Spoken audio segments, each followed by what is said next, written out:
talkSPORT Sports Update with Trust a Trader. Find top-notch tradespeople in your area, all who pass the Trust a Trader 15-point assessment.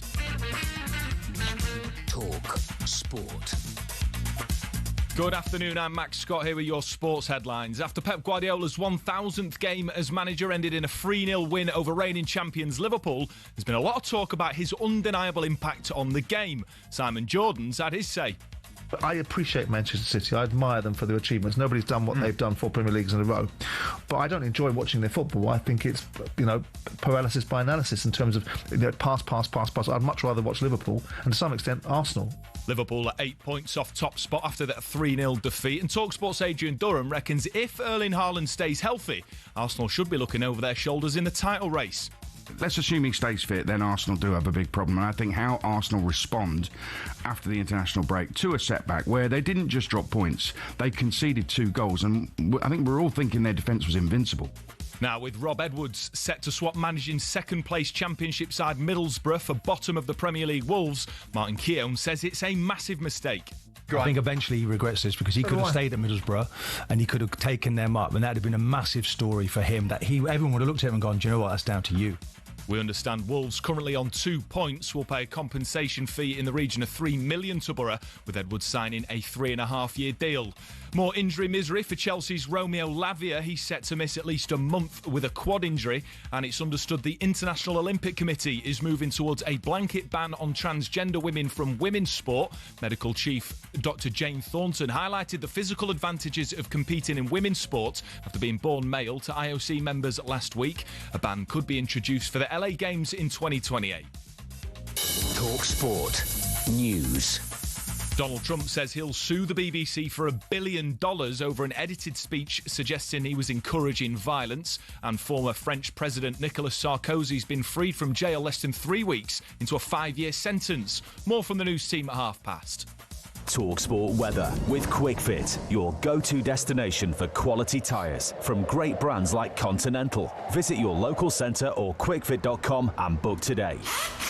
Rain and showers heavy at times moving north-east, some drier and brighter spells in between. Strong winds along southern and eastern coasts.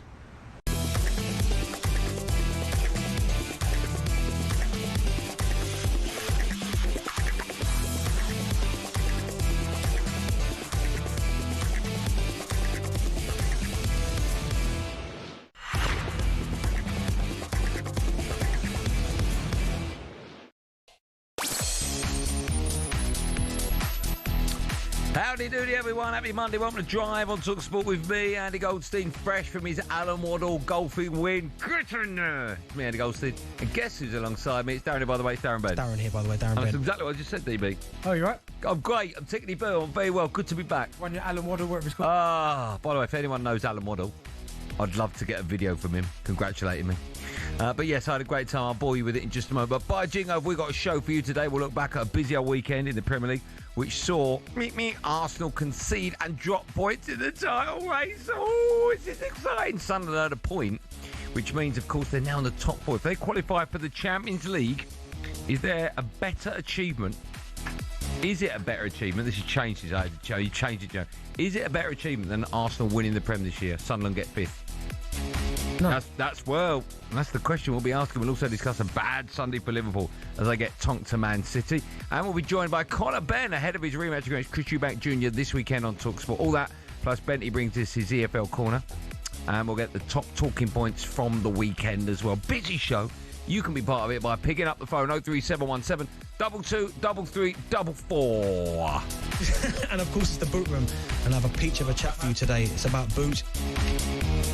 He's about boots, the boot room, hence the nickname of the boot room. How are you all? I'm good, you? Lovely to see you.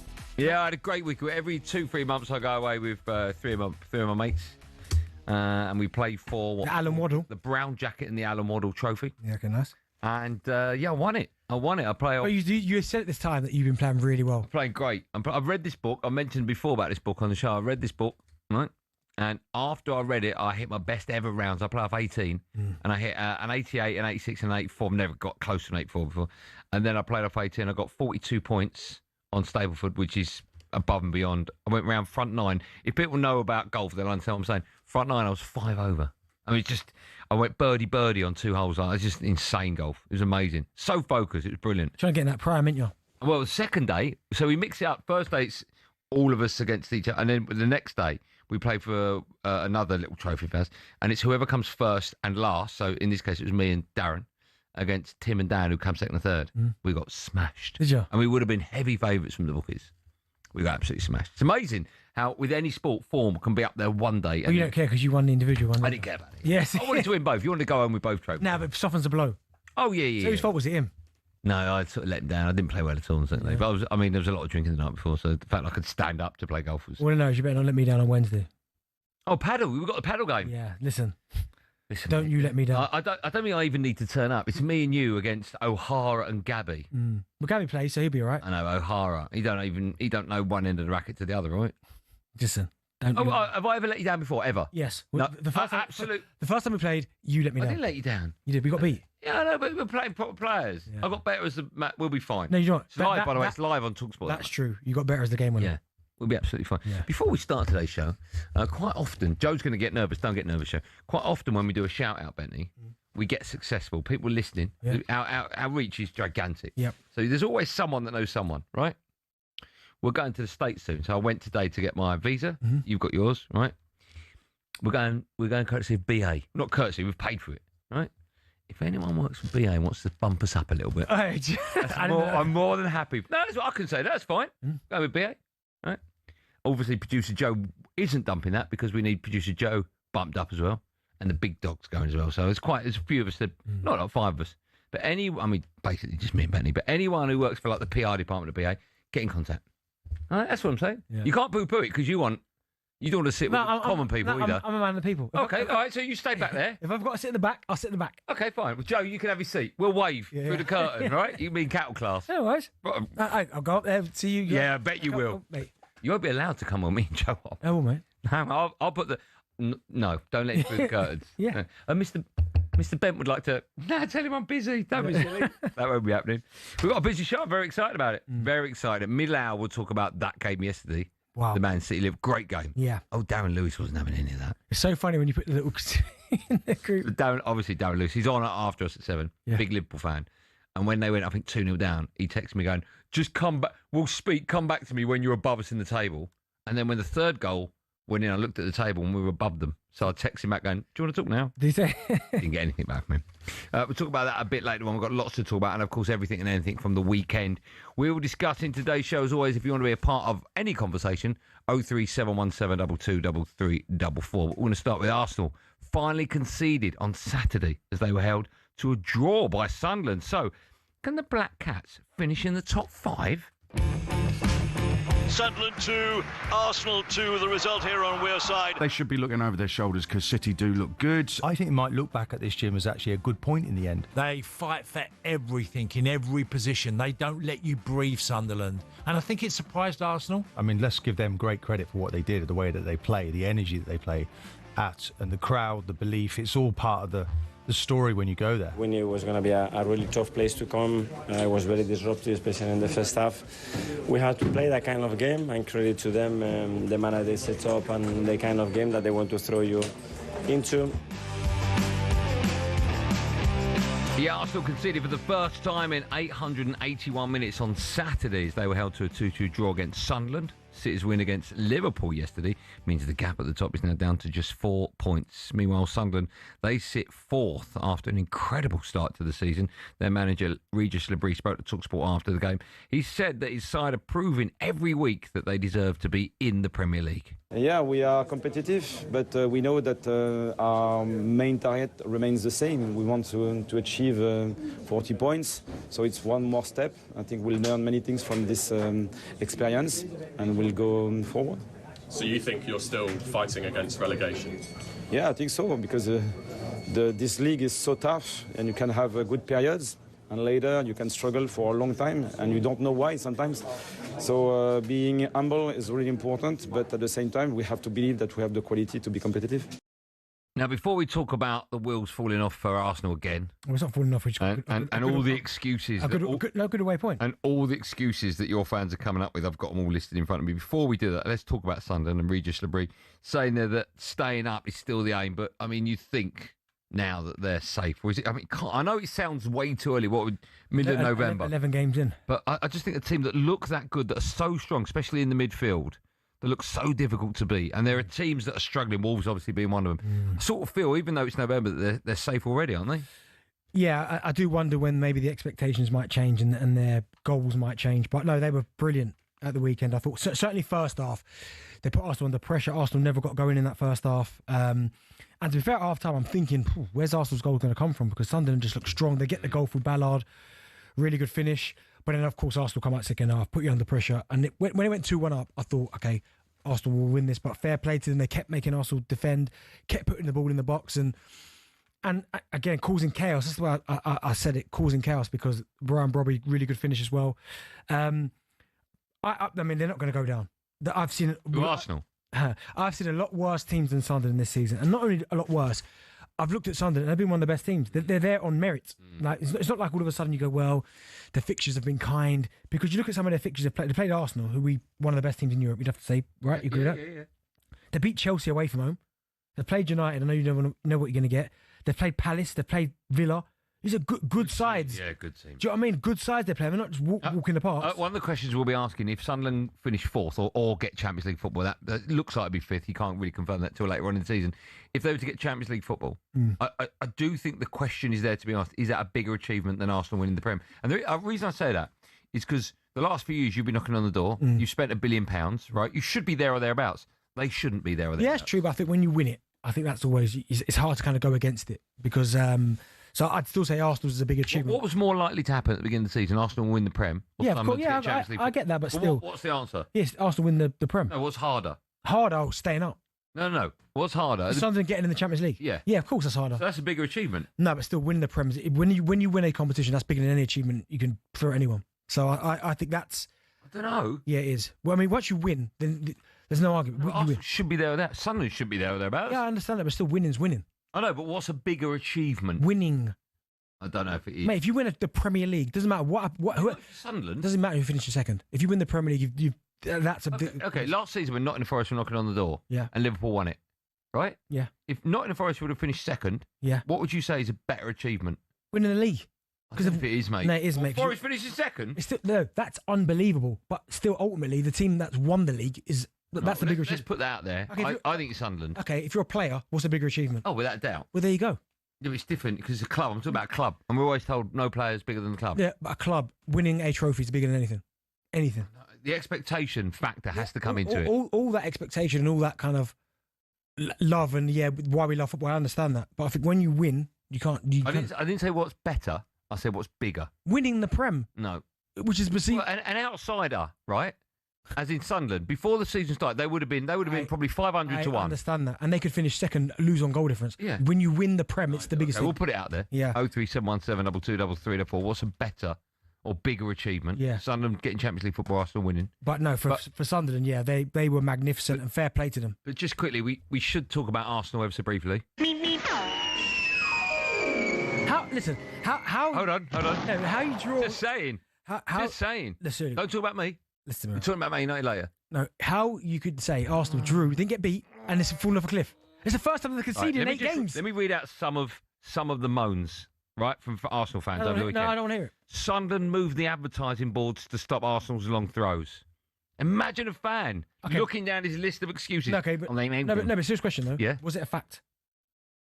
Yes. Well, there you go. Have you scored from a long throw in? No, but of course, chaos with it. Have you? Yes, we have. Second phase. There you go. Okay, directly. Not directly. No, okay. But are they allowed to do it? They are, but my point is... These are real rants. The PGMOL against Arsenal, they're against them. They should have a penalty and Ballard was sent off for an elbow on Moreno. PGMOL against... Another one. This is amazing. This is, by the way, a real excuse from Arsenal fans over the weekend. I'm not making these up. Teams try 10 times harder against us.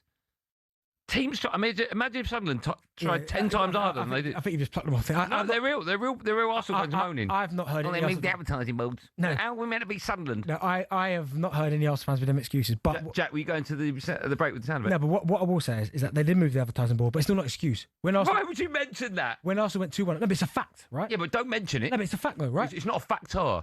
Of course, it's a factor. Everyone does long throws. Arsenal Not have a been causing factor. chaos. It's from not a set plays. factor. The reason you didn't win that game isn't because they moved the advertising. Don't mention it. No, but it's still I didn't have enough room. No, but it's still a. Move that back. No, but it's still a fact, right? Can't take a throw in. Is it a fact? Oh, we lost the game. No, but is it a fact? It's a factor, No, but there it's you not go. a fact. But I think that when Arsenal went 2-1 up, I thought, not game's over, but I thought, okay, they'll see it out, and they didn't manage to do it. Okay. But fair play to Sunderland. We'll take calls on two things. Okay, the first thing, what's a better or bigger achievement? Sunderland getting Champions League football, or Arsenal winning the Prem? And also, if you're a fan of Excuse FC, give us a call.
Jack, I've got to No, not yet. And to tell you a track I put on soon, Jack.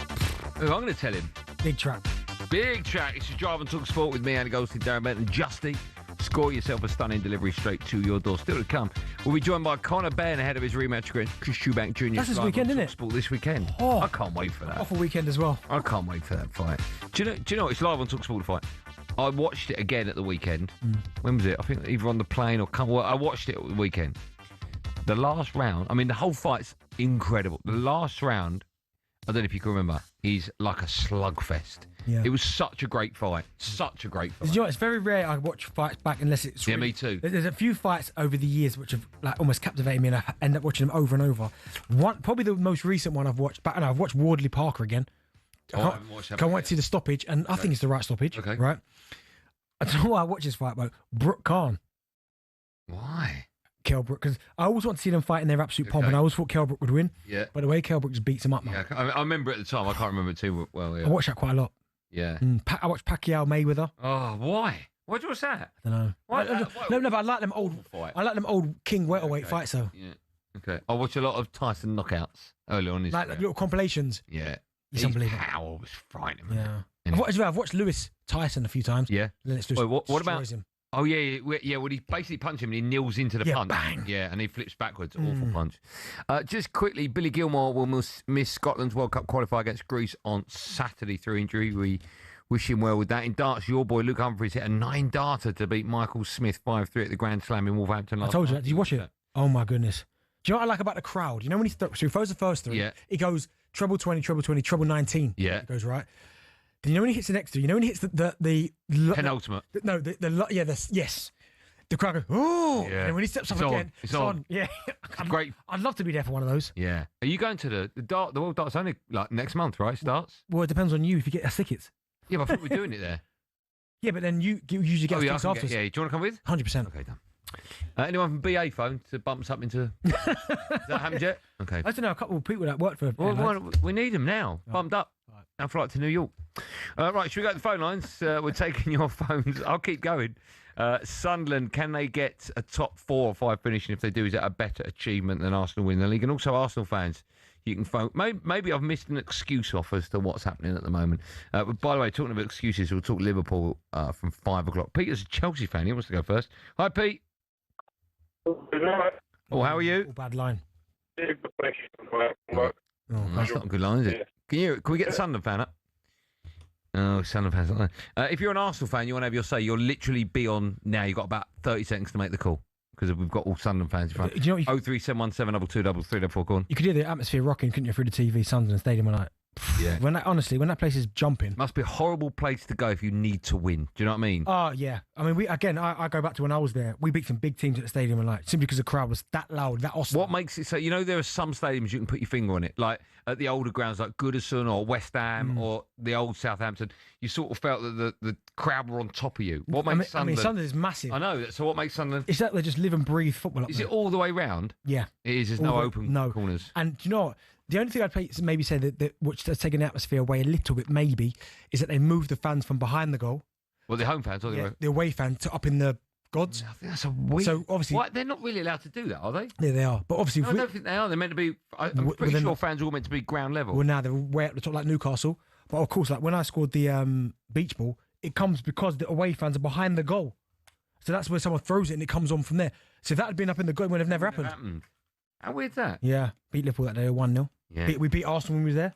Beat City. What did the score sheet say? Did it say beach ball or did it say D Bent? It said deep ball and then in brackets assisted beach ball. Did it? Nah. Should have done. Right, let's quickly take one. James is going. Hi, James. How you doing? Not bad. How you doing, boys? I'm very well, man. I'm very well. Thanks for phoning. What would you like to say? Just it's not an excuse. It's just will they do it for anyone else? So it's will an they excuse. move the balls for? It's not an excuse. Well, no, to be fair, do you know what though, James? They did move them because the game before, which I think was Everton, if my memory serves me, they were at the normal position. You could see it on the floor. James, let me ask you a question, right? Has moving the advertising boards closer to the pitch, has that got anything to do with you not getting 3 points? No, I'm in Bentley's corner. Like it's not an excuse. I'm not saying it's an excuse. Fair play to Sunderland. Yeah, but it's got nothing to do with it, right? Will they do it to anyone else? Yeah, but it doesn't matter, right? Because it had nothing to do with it.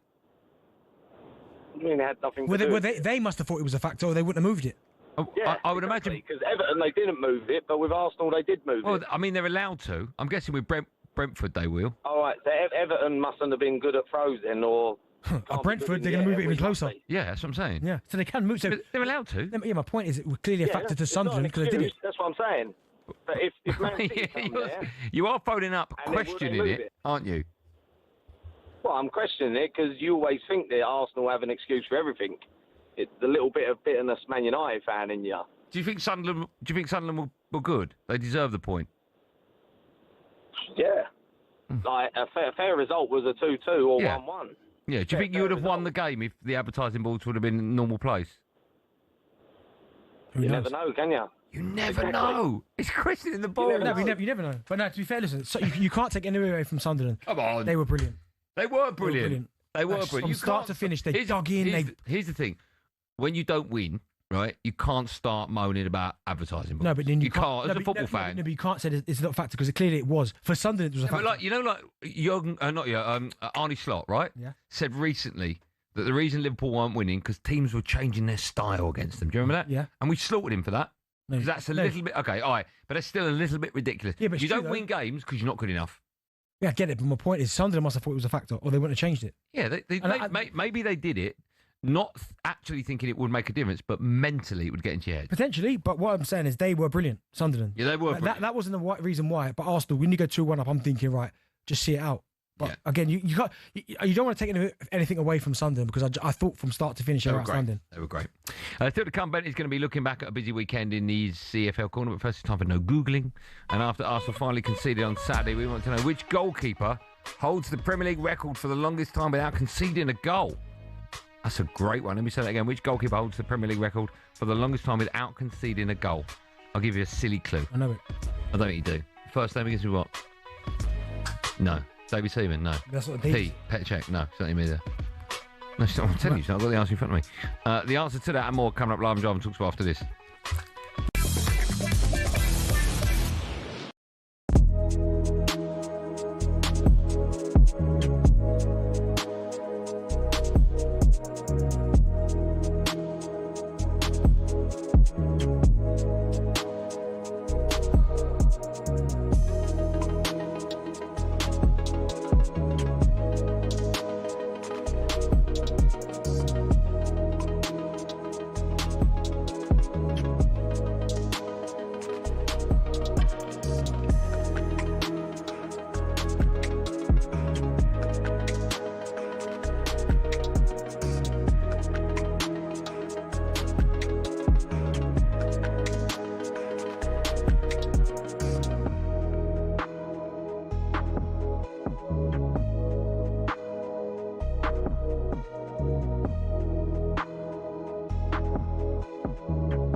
5 league defeats in 11, 8 points off the leaders, a 3-0 thumping at rivals Man City. Is it panic stations at Liverpool? It might be a bit over the top to say, but only 3 clubs have lost more than 5 and still won the Premier League. Simon Jordan still expects them to be up there, but successfully defending their title is maybe a step too far, especially with their 2 key competitors. There's one that thinks it should have won a Premier League over the last couple of years, which is Arsenal. They're there now. They're there to win this tournament. They were there to win this Premier League. And Man City have regained their poise. And so they should, because they've got such a wonderful base, such a wonderful manager. Man City should be in the conversation all the time. And Liverpool have got real challenges around them now. Meanwhile, things are looking up on the other side of Merseyside as David Moyes says the transition to the new Hill Dickinson Stadium has gone smoothly. The Toffees are 13th, but 5 clear of the bottom 3 and seemingly safe from danger. But Moyes would like just a few more goals from his squad. It's always been important. It's not as if it's just important now. It's always been important in football, but it's just felt probably a bit more difficult, definitely, to get people who can get those goals, which everybody needs. And the International Olympic Committee has said it's not yet made a decision over the inclusion of transgender athletes in women's sport. Reports from the Times suggest that they were planning to issue a blanket ban effective from the 2028 Games in Los Angeles. Get more on talkSPORT.com.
Driver talkSPORT, me, Andy Goldstein, DB, the stinker freak, the legend. It's Darren Bent alongside. Before the break, asked a question: which goalkeeper holds the Premier League record for the longest time without conceding a goal? Have you got a pen?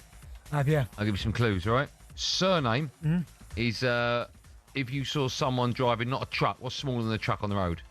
Van. Right. The person that drives that is called Van der Sar. The moment you said van. I was going to go header, van driver, seesaw. I mean... Well, you got it on one, didn't you? How many minutes do you think he went? How many matches? How many matches? Probably easy. How many matches without conceding a goal? 9. 16. What? 16. What year was that? Between 08, November, and the 4th of March, 09. Wow. I mean, to be fair... He was underrated, Van der Sar. No, he's not underrated. I think he is. He's one. We never, ever talk about him as being a Premier League great. Yeah, because there's been better. I know, but he was unbelievable. I mean... Would he be the best goalkeeper in the Premier League today? No. Alisson's still kicking about. Yeah, okay. And Donnarumma just rocked up. Oh, yeah, he did. But Van der Sar was incredible. He was. Yeah, incredible goalkeeper. Yeah. Still to come, we'll be joined by Conor Benn ahead of his rematch against Chris Eubank Jr. It's live on talkSPORT this weekend. But it's time now for this. Straight into it. We need a sponsor for the EFL Corner, don't we? Like in conjunction with Goldstein's Golden Paste. We need something like that. Still available, by the way, damonbarber.com.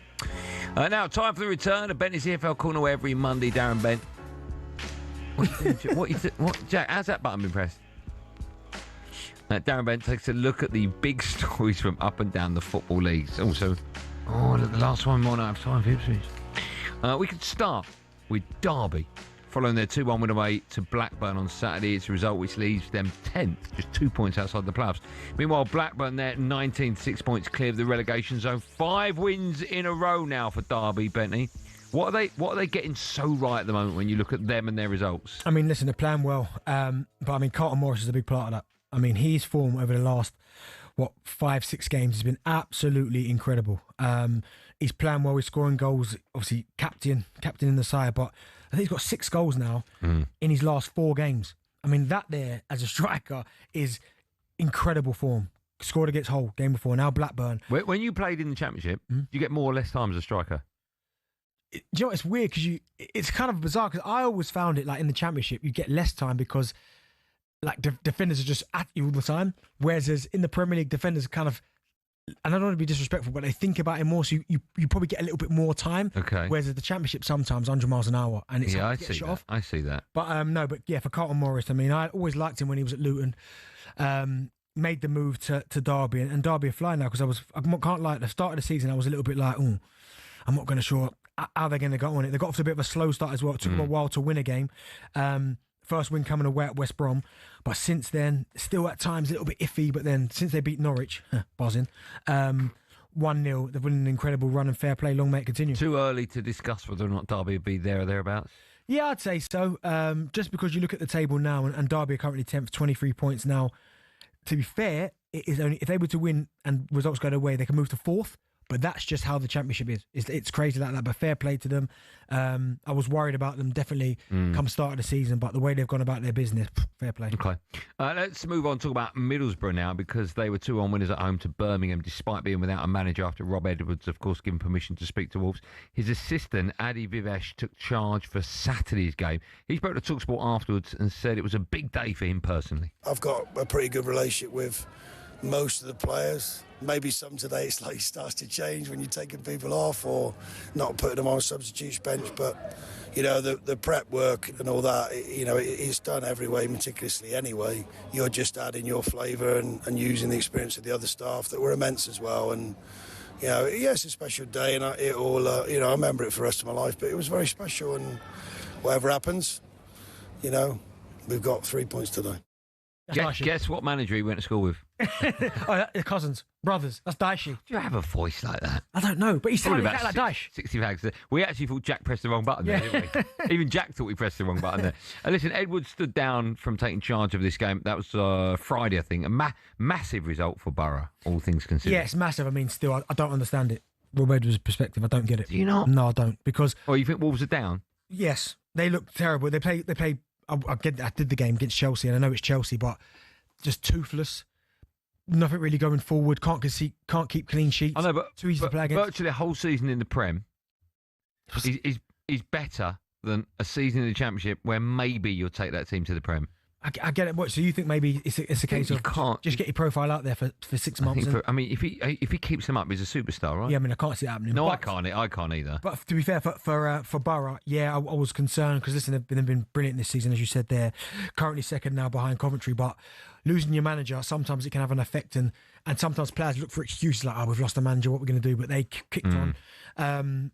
Some good goals as well. It was a lovely little finish. I can't remember who scored the second one, but I remember thinking, I quite like that. It was What do you remember thinking? That someone had a shot a goal, and I tell you it was Hackney, right? Just a little flick to the side, lovely little finish, tied into the corner. Yeah, but no, fair play to Middlesbrough getting a result. Back into the top 2 now. It moves. Yeah. I mean, do you know what, again, Championship, you look at the top of the table. No, don't. It's no point. It's impossible. I mean, Coventry are out there in front. Yeah. Stoke doing well. Preston as well. Ipswich Downs in 7th, coming. Game in hand. But we'll talk about Ipswich in a minute. But no, yeah, fair play to Middlesbrough, kind of reacting the way it's been a big circus around their football club. Big appointment to get right. Middlesbrough. Do you know what? There's a fair few people. Go on. Do you think of Brendan? No, that I look at that and go, yeah, of course. Gary Neville, I've obviously spent time with him at the weekend. Yeah. By the way, he's so good. When he talks about football, I've known Gary for a long time now. But we've said that before. Him speaking and being next to him, I was like, yeah, he's great. Wow. You know his stuff. Just be careful, yeah. Right, let's dip into League One and check in with our friend Jack Wilshere. He's flying the boy. He's Luton side 3-0 wins away to Stockport this time on Saturday, which leaves them 9th in the table. That's 4 wins on the bounce in all comps for Luton. Jack obviously having an impact there, isn't he? He is, and fair play to him, because it was a tough job, but he said that there were good players down there. He knew that he could get it right. And listen, to go get 4 in a row, because they were tough. They went for a bit of a lean spell. His first game was defeat, right? Yeah, it was, yeah. But he's done so well. It takes time. And you look at the table now, and you look at Luton, they're 22 points, only 3 points off 6th place, which is Lincoln. Stockport were top and flying, right? Yeah, they're still a top. I know, but they were flying. Exactly. I mean, that's an unbelievable result. The red card, of course, I understand. Might be makes a difference. But you still got to go out and win it. Away from home. Yeah, fair play. Well done, Jack. Go on, Jackie. You spoke to him recently? No, I'll give him a little drop today. Okay. I always speak to him about 2:55. He puts me on speakerphone to speak to the dressing room. Just G him up. Why did he do that? I don't know. He just asked me because he knows I'm good with people. Right, that's all we've got time for. Right, Swansea, Ipswich. Whoa, what? No, we haven't got time. No, we have. Do you want to do it? I mean... Yeah, right, let's get our weekly Ipswich update following a 4-1 win away to Swansea on Saturday. It moved them up to 7th, 2 points outside the playoffs with the game in hand. Dizzy heights. Their boss, Kieran McKenna, spoke to talkSPORT after the game and was asked about his side's upturn in form. It's been a good week, yeah. Two away wins, 2 4-1s away from home, which is certainly no easy feat. Good performance today, really good performance from the first minute, really, and showed some good character, played some good football, real good team ethic, people stepping up across the squad, so it's been a good day. Yeah, whatever. Yeah, no, good performance. Yes, okay, come on, 3 wins in the last 4 for Ipswich. They're starting to find a bit of consistency now, right? Because there were times about 3 or 4 weeks ago where we would come in here and Joe wouldn't even acknowledge that Ipswich played at the weekend. No. Now I see him in the morning first. Oh, we'll do Ipswich a bit later on. It's a good win, that is. It's a good win, but you know what? Certain players are finding consistency, and Jack Clark finally is now kind of coming to the party again. Well, he should be, right? We all knew he was a group. When he was at Sunderland, he did really well, Jack Clark. Last time he was in Championship, didn't he? For Sunderland, it was unbelievable. Yeah. But for Ipswich, he's not really showed up yet. But this season now, all of a sudden, he's starting to get goals. Lovely goal at the weekend as well. And they are, but Ipswich's squad, they should be up there. Of course they should. I mean, they've got some great, certainly top-end Championship players. But you've got to feel for Cam Burgess. I've got to mention it. Because ex-Ipswich, 2 own goals. Oh, yeah. And not only that, both at the Ipswich end as well. Can I just say that when Joe and I were talking about that this morning, Joe was laughing. That just goes to tell you what kind of person my producer is. Laughing. Not a 1 own goal. 2. But both of them at the Ipswich end as well. I know. He told me that as well. I felt for him. If Joe didn't. I felt for him, though. That was a disgrace. Good service, but no. Are you going to go up automatically? I'll be in the mix. We'll be in the That's not what I asked. Well, that's the answer to the question, will you be in the mix? I don't know yet. Joe, will you go up automatically? He says no. Ipswich really are my pride and joy. Sad man you are. No, he said yes. He did say yes. Automatically, Joe. Left Philogene on the bench as well. Jack Clark just comes in, bang, goal. Thanks for coming. No, well done. Couldn't do it last year in the Premier League, could he? A reminder that in the next hour, Conor Benn will be joining us live on Drive in the next hour. When we come back, David Moyes on The Breakfast Show. We'll be listening to a bit of that and discussing it as well. As always, if you want to be part of the show, very simple. On a busy Monday, pick up the phone, 03717 223344. All down to a certain talkSPORT colleague's golden pace.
Listen to Drive on talkSPORT with your two favourites, me, Andy Goldstein, Darren Bent, or your three favourites, actually, and Just Eat. Beat your squad in time for kick-off. Any news of our Just Eat black card? Anything happen there? 50% off? Nothing? Just wondering if my tune was Jack. No, not you know yet. Yeah, Jack hasn't done it yet. Still to come, we'll be joined by Conor Benn ahead of his rematch against Chris Eubank Jr. That fight, by the way, live on talkSPORT on Saturday night. Just quickly, Crystal Palace have reportedly opened talks with Adam Morton over a new deal. I mean, he can literally ask for what he wants. They have to keep him. Yeah. A couple of players like that have to keep. Billy Gilmore will miss Scotland's World Cup qualifier against Greece on Saturday through injury. Right, time now for this. Get in the ring to win on talkSPORT. Yes, we've got a new prize up for grabs, and it's a knockout. See what we've done there? We're giving you the chance to win 2 tickets to the highly anticipated rematch between Chris Eubank Jr. and Conor Benn at the Tottenham Hotspur Stadium. It's this Saturday, the 15th of November. The prize includes a one-night stay at a 5-star hotel in London, plus £5,000 spending money to make it an unforgettable weekend. Listen up, here's how to enter. 18 plus, UK excluding Northern Ireland. For a chance to win, text the word BOX to 83338 and you're in the draw. Text costs £2 plus one standard network rate message. You must have the bill payer's permission, or you can enter for free by calling 0330 880 3338. All entries must be received by the 13th of November at 1 p.m. and you need to answer our call to win. This is a talkSPORT limited promotion. Full terms and conditions at talksport.com. Good luck with that. Right, time now for this. Paddy's Performers on talkSPORT with Paddy Power. Reviewing the top ballers, performers and goal scorers from the latest footballing action. 18 plus, begambleaware.org. Yeah, time now for Paddy's Performers in association with Drive's official betting partner, Paddy Power. Today, we're looking back at a great weekend of football action and nominating the players we think made a difference and were Paddy's Performers. Would you like me to go first? I will. I've gone for Dan Ballard. Not because he's scored one and set up one against Arsenal. I just thought he was really, really great. I thought he was man of the match without a shadow of a doubt. He's everything you want in a defender. I thought he was fantastic. English born, of course, but plays for Northern Ireland. He's got a few caps for them. I think 29, 30, 31, something like that. Do you know he's an Arsenal player? He was an Arsenal player. Yeah, youth kid. Been at Sunderland for about 3 or 4 years. I really liked him. I thought he was brilliant. Nice. Deserved man of the match, brilliant player, and he stopped you from winning. So he's always going to get my Paddy's Performer nomination. I was going to go for Richarlison or maybe someone else in that game. I wouldn't ever go for Richarlison. I ask Spurs fans about him. But no, I've gone for, of course, Jeremy Doku. He was unbelievable. Best game he's ever had in a City shirt. Yeah, and you couldn't stop him. I mean, did you even see that? Was it the first half where Liverpool had them penned him and they managed to get out and he just put little body shimmy and then... Right by the line. Yes. Yeah, it's brilliant. But his goal was... That's what you want to see from Jeremy Doku, cutting in. Also, can I say, with his goal... Yeah. If I was going to tonk a ball from 40 yards, that's how I'd hit it. It wouldn't go in. It wasn't going to... But legs up in the air. And, I mean, he properly, like Zico, whacked that and flew right. Unbelievable here. Unbelievable goal. But from start to finish, I thought he was absolutely outstanding. But I think you could see before that the talent's there and it's just the end product. And I thought, it all came right and he was brilliant. He was great. So Northern Ireland to beat Slovakia, that's on Friday, 3-1. And Belgium to beat Kazakhstan, 3-0.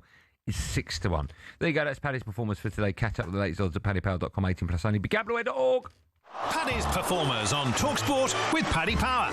Reviewing the top ballers, performers and goal scorers from the latest footballing action. 18 plus, begambleaware.org. Now, the Everton gaffer David Moyes joined the breakfast show this morning following his side's 2-0 win over Fulham on Saturday. That left his side 13th in the table, ended a run of 3 without a win. And David Moyes discussed the difficulty of finding a top number 9.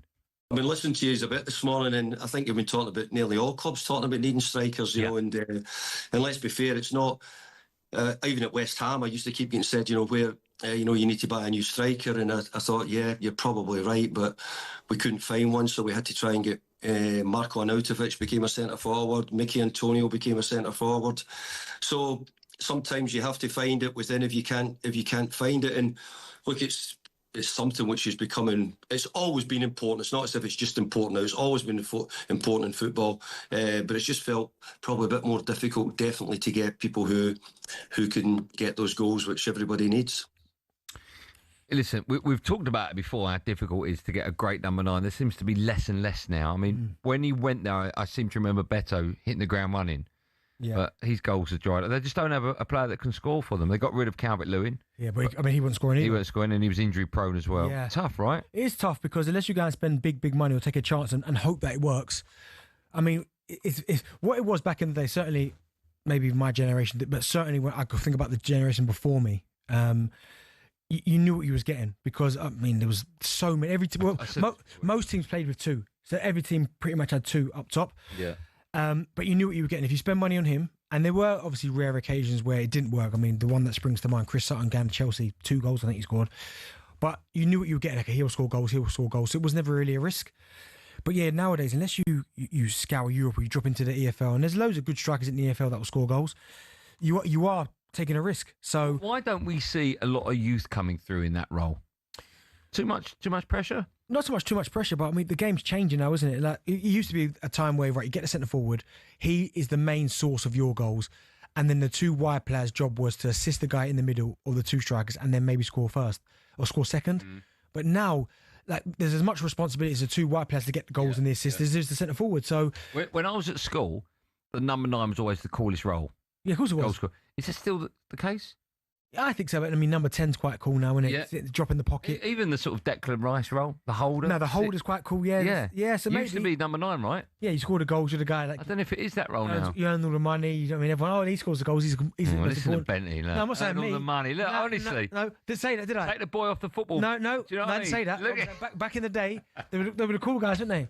But certainly nowadays, I think big house. Cars, a Ferrari. Expectations changed a little bit now, but I had a conversation with an academy coach before, and he was just saying, like, can I come down and speak because they're just not producing them anymore. No. The impetus in terms of the centre forward role isn't what it used to be now. You've almost now got a link, you've got to drop in, and most teams now want to play with a false 9. Yeah, it's not just scoring goals; it's so much more. And I was always told back in the day, Brian Clough told me this: goals cover cracks, man. Yeah, but you get that. If you don't play well, give the ball away every time. Score 2, man the match. Doesn't matter though. Don't matter. If you're a goal scorer, that's what your job is. Exactly. It's like when they used to say about Haaland, yeah, but all he does is score goals. Exactly.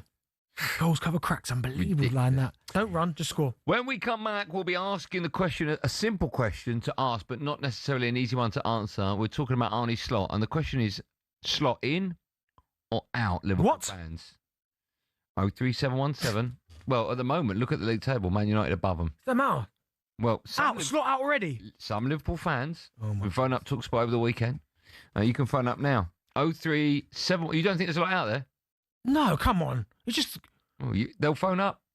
Wow. Liverpool fans, you can have your say. Bentley thinks you don't exist. No, I didn't say that, did I? Well, you just said they won't.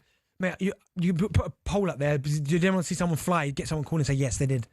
Yeah, to play. 03717 223344. Slot in, slot out.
5 league defeats in 11.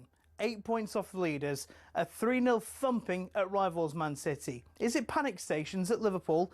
It might be a bit over the top to say, but only 3 clubs have lost more than 5 and still won the Premier League. Simon Jordan still expects them to be up there, but successfully defending their title is maybe a step too far, especially with their 2 key competitors. There's one that thinks it should have won a Premier League over the last couple of years, which is Arsenal. They're there now. They're there to win this tournament. They were there to win this Premier League.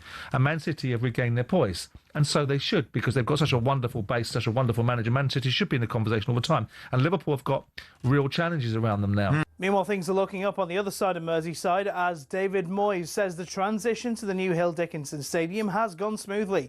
The Toffees are 13th, but 5 clear of the bottom 3 and seemingly safe from danger.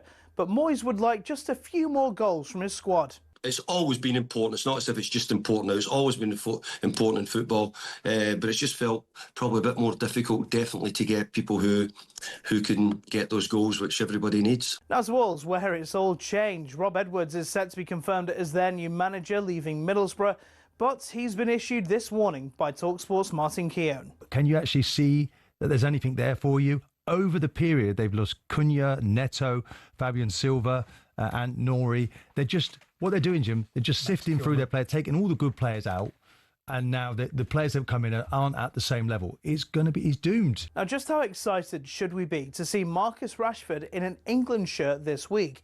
European football expert Andy Brassel says he's been a man reborn since joining Barcelona. The click between him and the other front two is amazing. It was a great game last night at Celta where they won 4-2 in the end. And Rashford is terrific. And of course, part of those assists is taking set pieces as well. And the International Olympic Committee has said it's not yet made a decision over the inclusion of transgender athletes in women's sport. Reports from the Times suggested they were planning to issue a blanket ban effective from the 2028 Games in Los Angeles. Get more on talksport.com.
Welcome back to our number 2, Drive Time on talkSPORT. Me, Andy Goldstein. Bentley's here, everyone. Please look into the camera when speaking to guests who are down the line.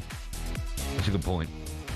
Still to come, we'll be discussing Tottenham fans booing Thomas Frank's substitutions. Football fan, all of us should all be ashamed of ourselves. Yeah, disgrace. But now, Liverpool fans, are you slot in or slot out? Oh, there we go. And my word, does he deserve this? Jeremy Doku has just made it Manchester City 3, Liverpool 0. I don't know whether or not the manager's lost them a little bit. He's very pragmatic afterwards. Performances have fallen well short. This season, it's absolutely disgraceful. It's a dismal state of affairs. I think it's time for him to go. They were supposed to be on a revival mission, but the old problems that have haunted them have been exposed brutally. You still think they can win the title? No chance. No chance, says Cookie. Liverpool sit 8th in the Premier League after being topped 3-0 away to Man City yesterday. Man United 7th there, below Man United. Man United in the section, are we? Man United 7th. It means that they have lost 5 of their 11 league games so far this season. That is, I think, joint worst in the top 10 as well. Their boss, Arne Slot, spoke to talkSPORT after the game. He was asked if his side are still in the title race. Yeah, but I think at this moment of time, the last thing we should do is talk about what you're talking about. We lost too many games. This week started off really well with 2 good wins. and we have to take that into the period after the international break, where I prefer to judge the league table. I said this last season as well, so I say this one more time. After 19 games, of course we all look at it after 38 games, but 19 gives maybe a bit better impression than 5, 6, 7, 11. But it's clear that we have to improve. We'll talk about Man City a bit later on because they were great. I thought O'Reilly was fantastic. I feel Phil Foden looked just so natural and great in that position as he always does. But so we'll talk Man City in a bit. Let's start off talking about Liverpool. I do think, all jokes aside, I do think they've got massive problems. I said this last year when they were walking it, that we won't know what their manager is like until he starts picking his own team, picking his substitutions, picking his formations, letting players go, buying new players. We won't know how great. The achievement of winning the Premier League in his first attempt, I can't say that way, that's mind-blowing, right? But now I think we're starting to see how good or bad a manager they've got, right? Now, losing 5 games for any club is bad at this stage of the season. Certainly defending champions and certainly a club that's pushing for the title. The fact we're even questioning whether or not Liverpool have got what it takes so early on in the season tells you just how much of a negative mood, a negative feeling must be going around, not just the club and the players, but also the fans, and worry as well. I do think there are problems within that squad. Wirtz, I still am not convinced about. I still think he's going to... He hasn't got going yet. He hasn't. I think it's a much faster league. It's quite a powerful, quite a strong league. He just doesn't look like he's got the frame yet for that. That may come. I think getting Isak was just a massive mistake after they got Ekitike, where that money should have been spent on bolstering the defence. They didn't need him. He's on the bench at the weekend. They need goals. I didn't get why he didn't come on. I think it was Gakpo came on. If you need goals, you tell me, I've never been there. If you're a player coming back from injury and you're good enough to be picked on the bench, surely that means you're good enough to go on the field if required. Yeah, but sometimes it depends on the minutes. They might go, yeah, he's good enough maybe for 30, 20. Do you know what I mean? Bring him on for 20 when you're 3-0 down. Yeah. I mean, get him on. Yeah, but right? yeah, there's all that. Listen, I get it in terms of the slot situation, what you're talking about, but I just think it is a little bit... He won the league last year, and I get it, you say, with Klopp's team, but he did win it. But I just think it's too early to say that, get him out, because... no, you can't get him out. That's nuts. No, but some fans are used to saying that again, get him out. We'll speak to one in a minute. Yeah, I find it just bizarre, because I get it's not working now, but just give him time to... Like since he's got here, this period here has been his toughest period. He walked it last season, and fair play to him. You can't take that away from him. Let's see if he can get out the other side. Do you know what I mean? Let's see if he can improve his squad, because I think at some point he's going to get it right. I think when you've got that abundance of riches... and it might take him making some really tough decisions. So he might go, listen, I like Wirtz. I think he's shown flashes, but he's not shown nowhere near enough. It might show him going, do you know what? You're not good enough to start yet. You're going to spend a bit of time on the bench. I don't care if we've broke records to bring you here. You're going to start on the bench. Isak still up to races. Ekitike is number 9. Start on the bench. So I think he's going to have to make these decisions. Rather than trying to shoe on and fit them in, he might just have to go, do you know what? No, enough's enough. Away you go. And by the way, did you see Luis Diaz's? Not to rub salt into the wound. Did you see his goal at the weekend? Incredible. Incredible. On the left and bang. So I still think they've not replaced him. No, they haven't. They haven't replaced him. So I think he will get it right, but it's going to take time. But to insinuate that, get him out now, I think, come Worrying on. though, right? Worrying. Do you know what? It is a worry. I mean, any other team happens to, if it happens to Pep, if it happens to, I'm not putting these managers in the same bracket, by the way. If it happens to Pep, if it happens to Postecoglou, if it happens to... Arteta? You going to say what? Arteta? Who? Arteta? Arteta? Yeah. If it happens to Arteta, happens to any manager. If it happens to Arteta, you would give him... I know, he's doing the whole 3 hours. Yeah. We all question it, right? So there'll be Liverpool fans going, you're picking on Liverpool. Any big team, it's like a backhanded comment. Any massive team. They're struggling. We questioned Pep last year when they were winning. We talk about it. We do talk about it. I know. Do you know what? It is a worry, but it's one of those where I don't see how it doesn't work. And it might come to the point where, listen, he's not good enough, and you make the change, because he has got abundance of riches there. Like, every one of the players in the squad is international, right? Most of that squad have won, at some point, big trophies. If it's not the Euros, it's Champions League, it's Premier League titles, it's big trophies, right? So I just think for Liverpool, they need to... they will figure it out, but to insinuate that he's not good enough and he's got to go now, I just think it's a bit premature. Let's speak to some fans. Ryan's a Liverpool fan. It's first up. Hi, Ryan. Yes, man. What's the crack? How are you? Not too bad. How are we? I'm good, man. I'm good. So are you a Slot in or out? I am Slot out. Okay, tell me why. I think personally, he's another Brendan Rodgers. If Gerrard hadn't slipped, we could have won the league with Brendan Rodgers. And everybody only hailing Brendan Rodgers as a world-class manager. He's not. He's a Scottish Premier League manager. He had Luis Suarez to his hands. That's why he was so high up the table. Same with Mo Salah last year. Mo Salah had the season of his life. This season he's not firing. Slot struggling. He doesn't know his best 11. I think the best 11 thing, I get that he's trying to fit too many in, but I mean, if they'd have beat City or drawn with City, people were going, what a week they've had. They've beat Villa, they've beat Real Madrid, and they've drawn with Man City. So I didn't hear too many after they beat Real Madrid. I didn't get to hear too many going, do you know what? Because they were brilliant against Real Madrid, by the way. It should have been about 7 if it weren't for Courtois. Well, if it wasn't for Conor Bradley against Real Madrid, it would have been a different story. What do you mean? Yeah, the game of his life. Conor Bradley had the game of his life. Was ready. He put Vinny in his back pocket. Yeah, but of course, but if it weren't for Courtois, you'd won by 7. He didn't have that much. He made 2 or 3 good saves. Mate, he made about 5 world-class saves. And Bradley made about 5, 6 world-class tackles. Okay. If we put them both in, they should have won 11-0. But my point is, after that Real Madrid game, I didn't hear anyone saying about get Slot out. It was like, yeah, they've turned the corner. Can I ask, do you think, Ryan, you're in the minority or majority of Liverpool fans? Yes. Well, which one? I gave you both options there. Sorry, I must say, I think I'm a majority, because from a lot of people I have heard saying, even fan forums and everything, that last year Klopp cooked the steak, and Arne served it. This year, Arne's steak still sizzling. Yeah, no, I just think it's too premature. My point is, against Real Madrid, where they were absolutely brilliant. Yeah, but they haven't been brilliant all season. No, they haven't, but they beat Villa. Yeah. Everyone went, okay. Yeah, that was a surprise. And the way they absolutely destroyed Real Madrid, everyone went, I know it was only 1-0, but it should have been. I mean, look. But you're right. Yeah, everything you say is right, but, right, that's one game in the whole season. The whole season they've been awful. Yeah, 17 shots against Real Madrid. No, 17. Listen, I said that was but then it's almost an anomaly, because they were that good. Yeah, but after the game, no one was... Okay, answer me this, right? I'll ask you same question with a few teams, right? Rate Arsenal's season for everything, performance, results, everything, out of 10 for me so far. Arsenal? Yeah. 9.5. It's got to be, right? Yeah. Sunderland.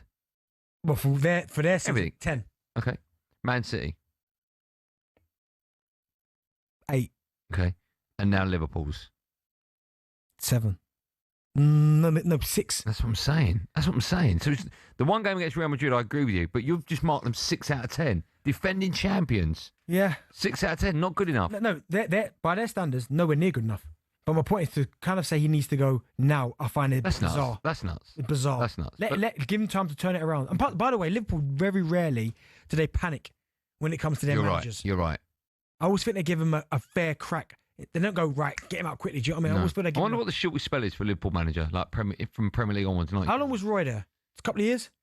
Yeah, he wasn't there that long. That's probably the shortest one, right? Yeah, but still, they didn't panic, did they? They didn't get him out. No, Souness was Liverpool manager, wasn't he? Yeah, he was for a bit, yeah. For a long time or not? I mean, come on. Yeah, fine. You just thought it was a talkSPORT pun, didn't you? All right, Liverpool fans and football fans, what's your view on slot in or slot out? We'll take more calls in just a moment. 03717 223344. Dial that. You can have your say live on Drive on talkSPORT after this.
Drive on question of sport. Why did this why is that? Is this question of sport music? No, it's not. Does this sound like question of sport music? No, Gregory. The border. That's weird, isn't it? Do you remember that time I had a bang on the head? Sorry. What? Do you remember that time? Hey, stop that, Jack. What a tune. Wow. You picked it, yours. You knew it was coming. Yeah, but still, when you hear it again. Oh, when did you last hear it? This morning. Brilliant. What a tune, man. Bit of Gregory. 5 seconds, like a goldfish I got next to me, innit? Drive and talkSPORT with me, Andy Goldstein, Darren Bent, and Justy, the app for all your delivery needs. Still to come, we're joined by Conor Benn. That's in 10 minutes' time. Ahead of his rematch live on talkSPORT on Saturday night against Chris Eubank Jr. Just quickly, Mark Gurhey, Nick Pope, and Anthony Gordon are set to miss England's final 2 World Cup qualifiers through injury. And the GOAT, Adrian Durham, joined Jeff Stelling on the Breakfast Show this morning. He declared Liverpool are out of the title race. It's done, isn't it? You can't see... Right, they've got to catch up with Arsenal. Now, Arsenal are not going to crumble like they normally do, okay? They may drop points, but I can't see them crumbling like they normally do. So Liverpool have got to make up that gap of 8 points. So that's 3 wins, and Arsenal have got to drop points at the same time as well. Yeah, Joe, I think I agree. I love Aid. I agree with him. But all I'll say is, if one thing football's taught me, it's that it's taught me nothing. No, but you can't look at league table and go, "That's it, they're out," because it just comes back to haunt you. My only thing is that you're hoping that either Arsenal or Man City or both drop, like one of them to fall off a cliff, and you need both of them to, and that ain't happening. One of the things we're asking is whether or not you're a fan of Arne Slot or not. 03717223334. Adam's up next. Hi, Ad. Adam? I don't think it's Adam, to be honest. I've got... What's your name? It's Trevor. Who's your Adam? I've got Adam in front of me. I don't know. Your producer one second, I think. Well, no, it wouldn't be my producer. It would be... No, whoever's... Your name's nothing like... Your surname's not Adam? No, Scott. Trevor Scott is nothing like Adam. No, I don't really know how that mistake has been made. I can only apologise, Trevor. That's all right. No worries. Unbelievable. Go on in, Trev. I'm positively a Slot still in. I think it's ridiculous what they're saying about getting him out so early. I agree with a lot of Benty said earlier on about, it's a new team. We've literally lost half the team and rebuilt it. You've got to give the lads time, and I'm willing to give them time because... How much? We didn't expect... How much? Yeah. You've got to give them it to the season. Because as Benty said, it's a new team, and he came in with Klopp's team, and Klopp's team, Klopp didn't win it with that squad. Not saying anything about Klopp because he was brilliant, but, he's come straight in and won it with the same team. So you can't talk about getting rid of him so soon. It's ridiculous. No, I agree. It's a big season, though, right? Sorry? Is it a big season for him and Liverpool? Yeah, I mean, obviously we still want to be up to top 4. But, last year we wouldn't have thought that we'd win the league anyway. We would have been happy with like a top 4. Yeah. So to get the league was fantastic. Let me ask you this: with Chelsea, right? We often refer to Chelsea as a basket case of a club. If they can win a double and sack a manager, if you finish outside the top 5 and don't win a trophy, is that enough to get rid of him or not? I'm not suggesting for 1 minute that will happen. I'm just curious as to your views. I think it all depends on the performances, because as I say, if these lads start picking up the performances that we expect them to, because they're top quality players, then I'm sure they'll get it right. So, if they play to their standards, then I'm sure they'll get it right, and I'll be happy to keep them in, even if he maybe didn't get top 4. Okay, thanks, Joe. Would you be stunned if they won the Champions League? That's a great question. Would I be stunned? No. That's what I'm saying. See, I wouldn't be stunned. That's they're still. I mean, they're 8th at the minute. They've won 3, lost 1, right? But that's a funny thing. They've not drawn any games. What, in any comp? No, right. So that's the thing. I think to suggest he goes now. I mean, they're going to. I mean, anyone suggests that's nuts. Nuts. Yeah, he's nuts. Andy, let's find out what side of the fence he's on. Hi, Andy. Hi, boys. You okay? I'm just checking. Is your name Andy? Sound like Brian. Yeah, it is. Okay, we got that right. No, yeah, you got that right. What would you like to say, Anne? Yeah, so I told your producer I'm Slot out, and I think I am, but I'm on the fence. I think my perspective here is, if we look at I think a lot of the Slot in people are saying it based on last season, right? Won the title, he's got credit in the bank. But when I look at last season, he took Klopp's team and improved them by 2 points. That was the points total difference from Klopp's last season, where we finished third, and then where we've won the league. And actually, if the league was of a higher standard last year, we'd have probably finished in the top 4. And therefore, would this perspective of this start, this season, have a different look? And therefore, would there be more Slot out? And that's the bit that I'm a bit worried about. Actually, has there been improvement? The argument's probably no. It's been static for a year, and they've landed the title, and it's buying him probably a little bit more credit than maybe he deserves. Yeah, it's almost created a rod for his own back, right? Yeah, definitely. Because would we be willing to accept this start if we'd finished 4th last season or 3rd, which is where Klopp finished with us very similar points total? The only thing I'd say, if you did finish 3rd or 4th last season, the pressure now would be immense. Exactly. And he got the same point total that would normally finish his 3rd or 4th. Do you know what, though? My only thing about last season, right, and I understand fully what Andy's saying, right, is after they won the league, if you remember, though, their performances dropped off. They almost, do you know what I mean? They weren't playing with the same intensity. Salah's form went. Do you know what I mean? He went. It's kind of hard to say, like, if they'd have kept their foot down to the ground, they probably would have amassed more points. But towards the end of the season, I mean, they drew with Palace, got beat by Brighton, drew with Arsenal, lost to Chelsea.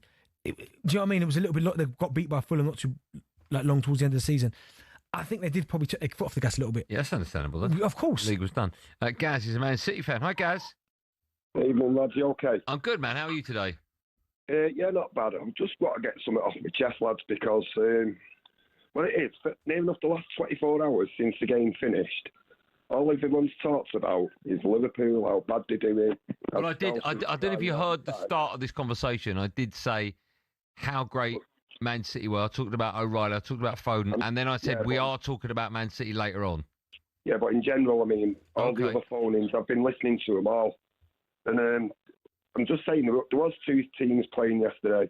Liverpool are not the champions like we are. They're never going to go and win 4 at a trot. Liverpool are not great champions. I'm not being bitter. They won it on a Klopp's team last year. But let me ask you this: what do you think a bigger story is, that you won or they lost, and the manner in which they lost?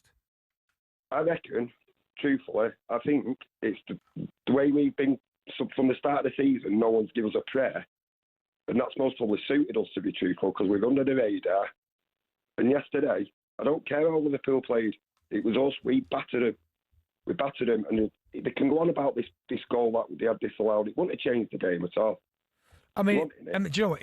It might have been a factor when they scored, because would that have made it 1-1? 1-1, yeah. Yes, of course it changes the game. Would have done. But I mean, I think probably it's harsh. I think probably the goal should have stood. On a day it gets given, it gets given. On a day it doesn't, it doesn't. Yeah. Do you know what I mean? It's like, okay, I get it both ways. It's consistency again. What I will say... We've seen goals like that not be given. What I will say is, if you are standing in front of the goalkeeper, that it will play on his mind that you're there. I get there was enough time when it leaves Virgil's head to get across. Mate. I don't know. I mean, you might think he's going to... Even if you think it might flick off him. Do you know, if Andy Robertson's not there, he still doesn't save it. Well, we'll never know. I know. They talked about that on my It's an unbelievable header. It is, but you just don't know. He might have stepped forward if Robertson wasn't there. He might have narrowed down the... I don't know. I don't know the answer to that. Yeah. I don't know. What I will say is I did tip Man City from the start, by the way. Man City what? All right, to win the league. I still tip them to win it. All right? Not the team that's first. You said out in the office, done, and you said Arsenal won't lose it to me. Chat some serious... And he swore then. Come on National Radio line. Still to come, we'll have some fun with the best of talkSPORT. Conor Benn joins us in just a moment. First, it's time for No Googling. After Erling Haaland's missed penalty against Liverpool yesterday, we want to know which 2 players share the record for missing the most pens in Premier League history. Great question. Who's missed the most... Or which 2 players missed the most pens in Premier League history? Conor Benn, ahead of his fight against Chris Eubank Jr. live on talkSPORT on Saturday night. Conor Benn joins us live right after this.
5 league defeats in 11.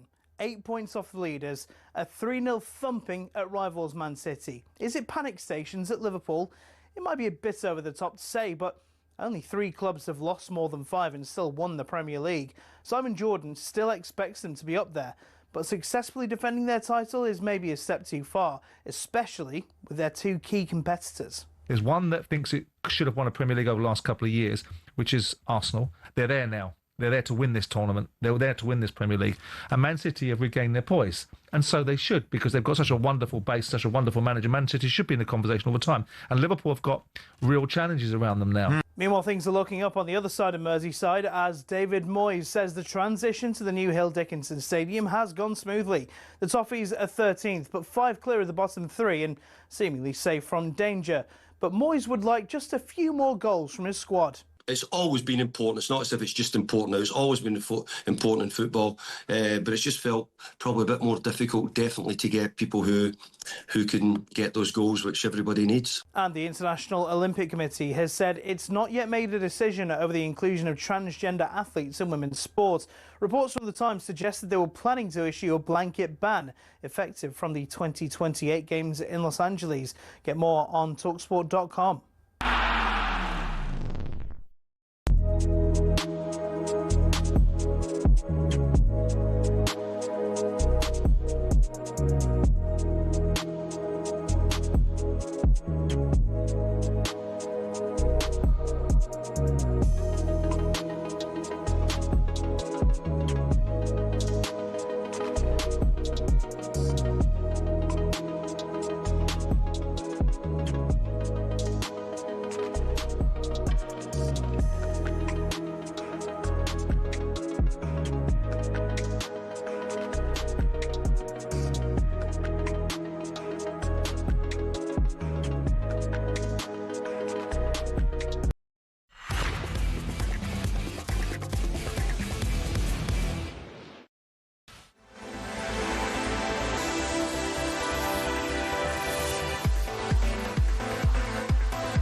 Is that now?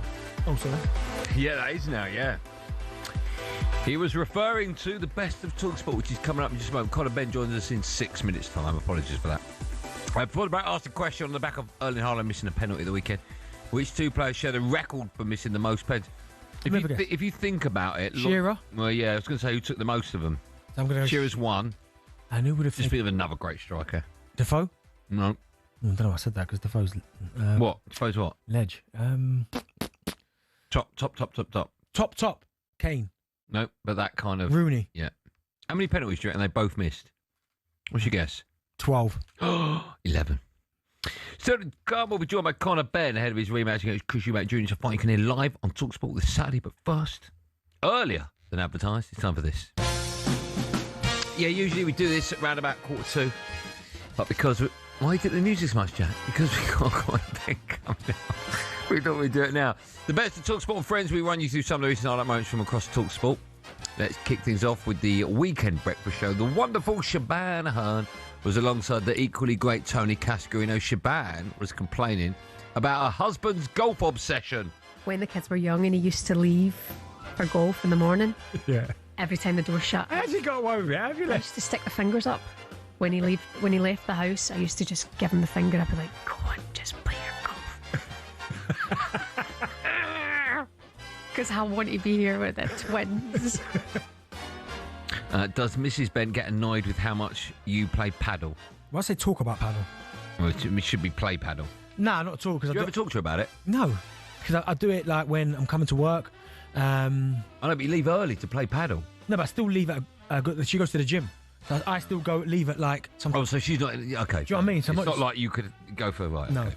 All right. I talked to my missus about it. When I was getting excited about playing for the Alan Model last week, we go on dog walks, and I'd actually be talking to her like I was being interviewed for Grandstand. Yeah. Well, I think I got a chance. Yeah. You know, she's looking at me going, I don't really care. Who's got the biggest obsession? Me with golf or you with paddle? I mean, I play paddle every day. Yeah, but it's different. Yeah, because you can't Mine's weather permitting. Yes. I mean, I think it's both the same, right? I mean, I was having a panic up because obviously last week I couldn't play because of my knee. And I was thinking... you and I are playing a big game on Wednesday. Yeah. Is your knee okay? Yeah, I went physio. He did all the stuff on my knee. Shout out, Ben. Done all the stuff in my gym. Good. I've got Compex machine, which I forgot I had one in the loft. So basically, like, you put these pads on your knee, or wherever you want to put it, wherever it's sore, it's like electric current. I'll show you. I'll send you a video of it later. Incredible bit of kit. Can you put the pads on anything? Anything. Nothing. What's something that you're always getting told off for doing at home? We're never doing the dishwasher. What, unloading it? You got 2 though. I know, I hate it. Yeah, you got 2. So you never unload it. No, I do sometimes. You don't. You just take it out and want to put it in the oven when it's I can't do that because you can do that. Something. No, not something. a bit of spitting all over the place. What's over there? Don't know. Yeah, probably that, but I hate it. But I will do it, but I hate it. What about putting out the bins? No, I don't mind doing that. Emptying the bins, as in, take them out of the kitchen and put them in the. Send the kids to do that. They do that. Do your kids put plates away in the dishwasher? Yeah, they do. They're very do well. They? Yeah. The young ones? Yeah, all of them. How old are the twins? 7. And you've already gotten trained to do that? Yeah. And then Milan will get the bag out of the other bin and the one out of the recycle, take them over to the bin. Last night, my youngest, she got a. What'd she get? She got a Wagamama's takeaway. Don't ask. Don't need takeaways, does she? That's what you said. Yeah, Wagamama was good, don't it? It's all right for you. No, don't eat fast food takeaways and all that. Okay. I wouldn't say Wagamama's fast. What's with it? Coke. Lemonade. Yeah, fizzy. So I ordered it, right? Opened the door when the fella came, put it all on a plate so it was ready for. So she ate it, and then put the plate by the side. And I went, "Can you put it in this dishwasher?" Oh, just put it in. Why can't you do that? Just put it in. Remember, Shaban and Tony return at 6 a.m. this coming Saturday. Over to afternoon's H&J. Here's Andy Jacobs on time. He couldn't squeeze into his car. But this is a two-seater, bucket seat kind of sports car. Right. With a big central area. And I got wedged in. I couldn't. You were stuck. Did they have to phone the fire brigade? No, I couldn't get any purchase. Did they have to lube you up? Put a bit of Vaseline on your love handles and push you through? No, I just had to get some purchase with my foot. When was the last time you lubed... when was the last time you got stuck somewhere? When was the last time I got stuck somewhere? I can't really remember anywhere. No. I hate getting stuck. Like, you're stuck in traffic, stuck in a lift. You ever got stuck in a lift? Yeah. Oh, with me, you panicked. You went nuts. Yeah, I don't like it, mate. You went nuts, didn't you? Yeah. Do you know what's fun? I'll tell you a story a bit later. Go on. No, tell me now. Right, lift. I'm in Grand Central, I think it's called, in Birmingham. Me and my cousin. Not America, then. Right, get food. Come back. Another couple in the lift now. We're in there. Yeah. Door shuts. It drops the floor. I've never screamed so much in my life. It dropped to the next floor. Whoa! Scream. I was panicking. Then it was like hovering. It was like doing that. I said no. I thought when I'm doing that, it means that it's like pulsating. Yeah. The lift. I'm thinking, oh my goodness, this is it.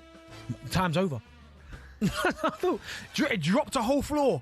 I've never panicked. Shouldn't happen, you know. It should happen. Counterweight. What's going on with that? It shouldn't happen at all. No. I'm no lift engineer, but something was wrong with that lift. Grand Central. When you go shopping, do you always return your trolley? I mean, where are you going to take the trolley? What trolley? What do you mean, supermarket?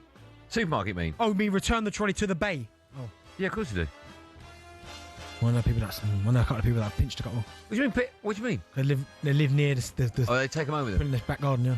Well, and what do they do in the back garden? And then when they need to go shopping again, they wheel it back out.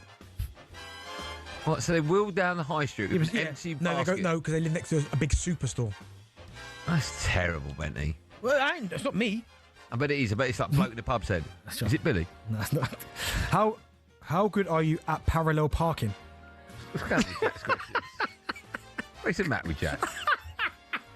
Good.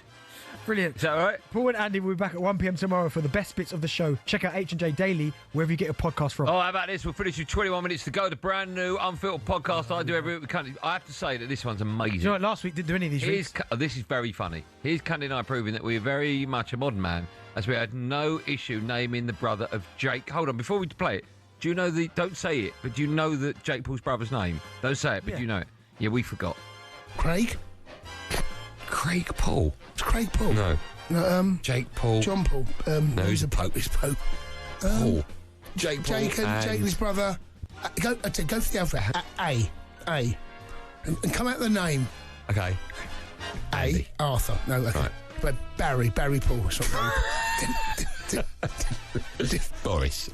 Brian. Who sung Mrs. Paul. Jones? Oh. Help me, Mrs. Jones. Billy Paul. Right. Not him. It's not him, like it will be his brother. What's your favourite Paul? Do you know what? My favourite Paul, God rest his soul. Oh, he's always got to be... Hey, no, what's Paul Walker? Fast and the Furious. Oh, yeah. What a guy. That's your favourite ever Paul? Yeah, man, I loved him. I loved him in them films, man. I love Paul Walker. Brian O'Connor. Out of all the Pauls in the world, yours is... I can think of. Yours is a fellow who flew a car in space. Yeah, I loved when he was in those films, man. I mean, listen, it's sad when anyone dies, but your favourite Paul in the world? Yeah, he was, yeah. More than Paul Daniels? I don't even know who that is. The magician. Oh, with what's her name? Debbie McGee. Yeah.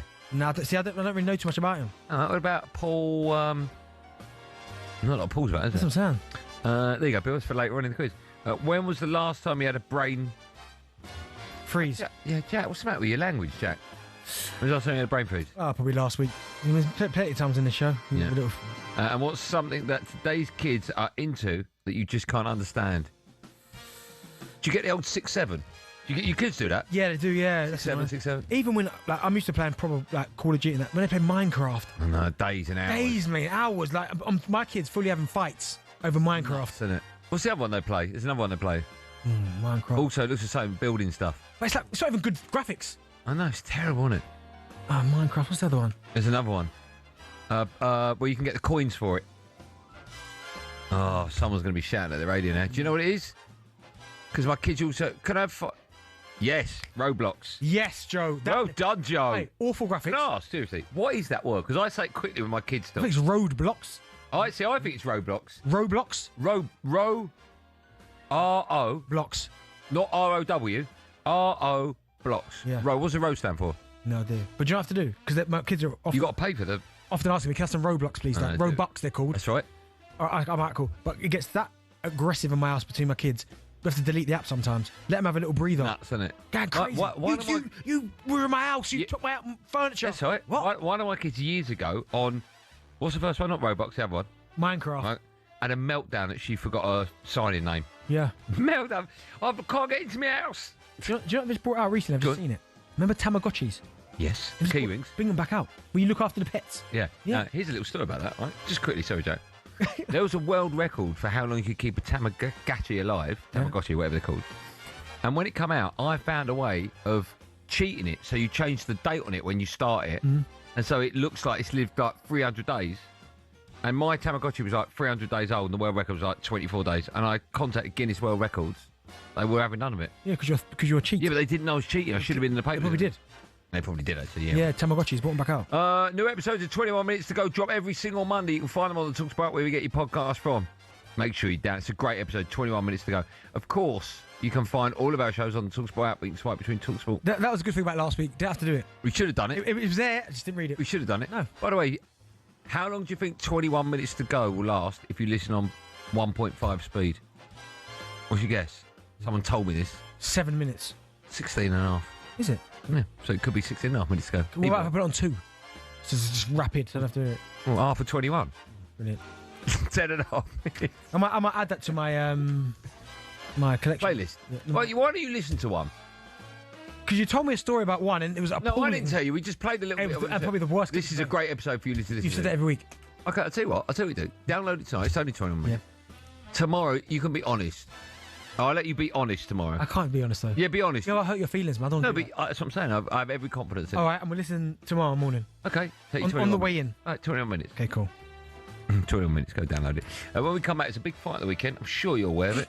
Yeah. What's the matter? Favourite Paul, someone's put Lambert. Yeah, funny. Conor Benn joins us right after this.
the border. Yes, he's singing and he's here. This is Driver talkSPORT. It's me, Andy Goldstein Darren Bent. And Just Eat, score a winner with your favourite matchday meals delivered in the box. Still to come, we'll be discussing Tottenham fans booing Thomas Frank subs. Just quickly, Mark Gurhey, Nick Pope and Anthony Gordon are set to miss England's final 2 World Cup qualifiers through injury. Man United are reportedly interested in signing Conor Gallagher from Atletico Madrid.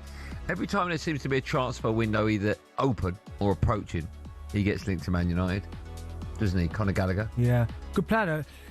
Yeah, I like Conor. I really like him. I liked him when he was at Charlton for a bit, and then he went to Swansea.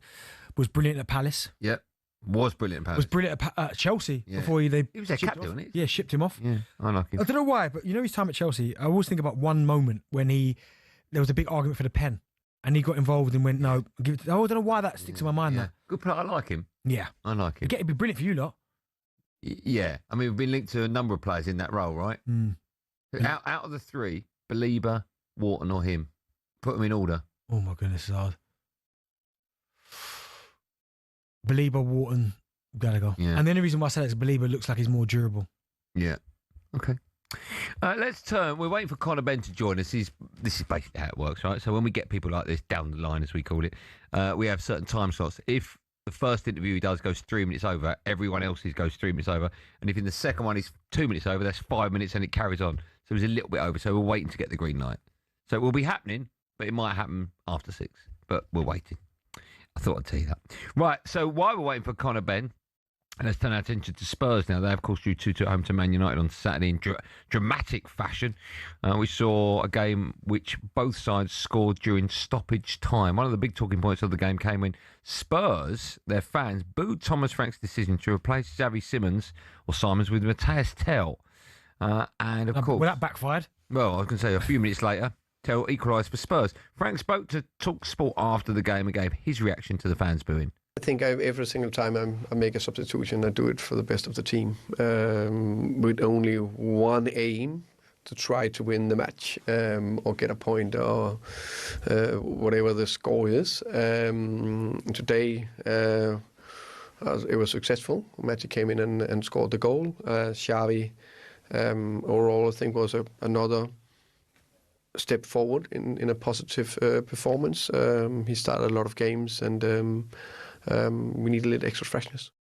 We're going to take calls from Spurs and Man United fans at 6. So 03717223334. Let's start with the Spurs angle. Were Frank's decisions on Saturday fully vindicated? They must have been, right? Yeah, of course. I mean, Tell comes on, scores a good goal. No slight deflection, but it was a good finish. So he's changed it there. But you're always going to get that. You're always going to get people questioning decisions that you make. And booing, though. What do you make of that? I don't really like booing anyway. I don't really like that booing, especially for substitutions, because it almost sends the wrong message. I know you're booing that you're not happy with the decision, but if I'm the player coming on and you're booing, I'm almost thinking, do you know what I mean? Like, I'm guessing Spurs fans were booing because they wanted to continue. I mean, I thought he was having a good game, to be fair. He was, but the substitution has worked. It worked. But just trust him. Yes, exactly that. See, I imagine Spurs fans, you can phone me and tell me if I'm right or wrong. I imagine you were booing because you wanted a player like that who can unlock the door left on the pitch, right?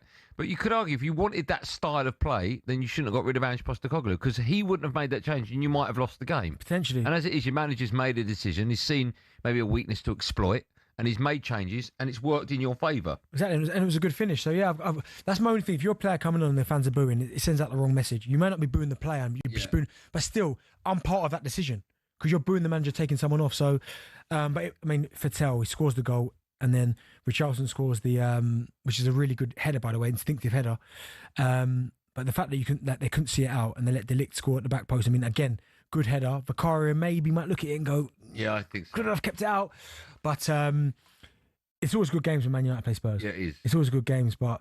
can I have a quick word about Man United with you? Because you and I haven't spoken about it, right? Now, about 3 or 4 weeks ago, when United went on that 3-game unbeaten run, or kept winning, Man United fans phone up and say, you got it wrong, you're going to apologise. I was like, no, I'm still not convinced, right?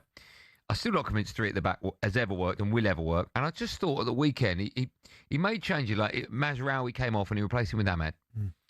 Both their goals, Tottenham's goals, came from their left, our right, which Ahmed was...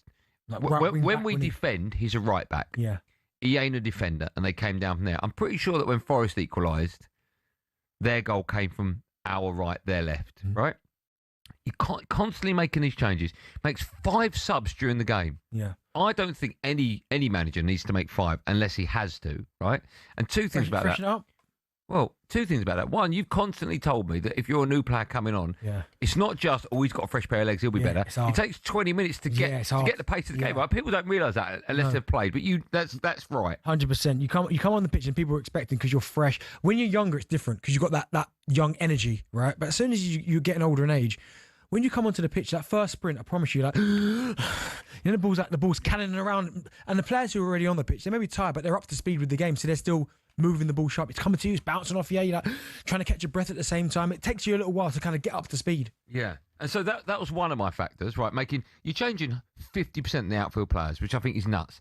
But also, unless you absolutely have to make 5 changes, don't, in case you get an injury to a player like we did. Went down to 10 men, and then we conceded. Yeah. So I think he's still making mistakes as a manager, and one of the biggest is playing 3 at the back when Ahmed's playing at right wing. But I love Ahmed. I think he's a brilliant player going forward. Yeah. But he's not a right wing back, and he's certainly not a right back. No, but and again, it's him still having this system, and listen, he's not going to change it now. No, he's not. It doesn't matter what. But it keeps happening. He's too far down the line to go. Do you know what? Of course he is. Let me change it. But again, you didn't lose. You probably would have thought you'd have got the result. I mean, and Brimo looks like a fantastic signing. By the way, that header was way too free. Yeah, it was, but it's still a good header, by the way. Unbelievable. Like, but no challenge. No, kind of generate the power. But no, he's settled in really well. But I think, again, it's Manchester United. You're going to get teething problems. Like, I'm still not sure how good your squad is. Where do you think we'll finish? I know you and I have had the bet top 8. Where do you are you comfortable with that bet? No, I tell you, I think what's going to happen is that I think you'll finish 8th. 7th, 8th. Do you? Yes, I think you'll win that bet. And lose Sesko. But Gyökeres will score more than Sesko, so that's where I'll win the bet. Yeah. So it will cancel each other out. But Man United, should we just cancel it now, do you think? You want to do that? It's up to you. Remember, Sesko, I'm not sure what's happening with Sesko, but Gyökeres is back after the international break. We could talk about it. Okay. Talk about it? Yeah. We could cancel it and then come up with a new bet. Should we do that? You want to do that? Yeah. Should we do that? Okay, bet cancel. All right, there we go. Okay, let's think of a new bet then. All right. No, that's good. That's good. Come up with a new bet. New one. Man United top 8. No. And Sesko. Listen, we'll take calls when we come back. Spurs fans, tell me why you're booing, because we got it wrong, right? The manager got it right. And United fans, you can come on and tell me if I'm right or wrong about Ruben Amorim. Still not convinced. 03717 22 33 44. And when we come back, you have a Goldstein guarantee, I hope, that Conor Benn will be joining us live and drive after this. And I will see if I can donate a pair for them to use at their dispense.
5 league defeats in 11. 8 points off the leaders, a 3-0 thumping at rivals Man City. Is it panic stations at Liverpool? It might be a bit over the top to say, but only 3 clubs have lost more than 5 and still won the Premier League. Simon Jordan still expects them to be up there, but successfully defending their title is maybe a step too far, especially with their 2 key competitors. There's one that thinks it should have won a Premier League over the last couple of years, which is Arsenal. They're there now. They're there to win this tournament. They were there to win this Premier League. And Man City have regained their poise. And so they should, because they've got such a wonderful base, such a wonderful manager. Man City should be in the conversation all the time. And Liverpool have got real challenges around them now. Meanwhile, things are looking up on the other side of Merseyside as David Moyes says the transition to the new Hill Dickinson Stadium has gone smoothly. The Toffees are 13th, but 5 clear of the bottom 3 and seemingly safe from danger.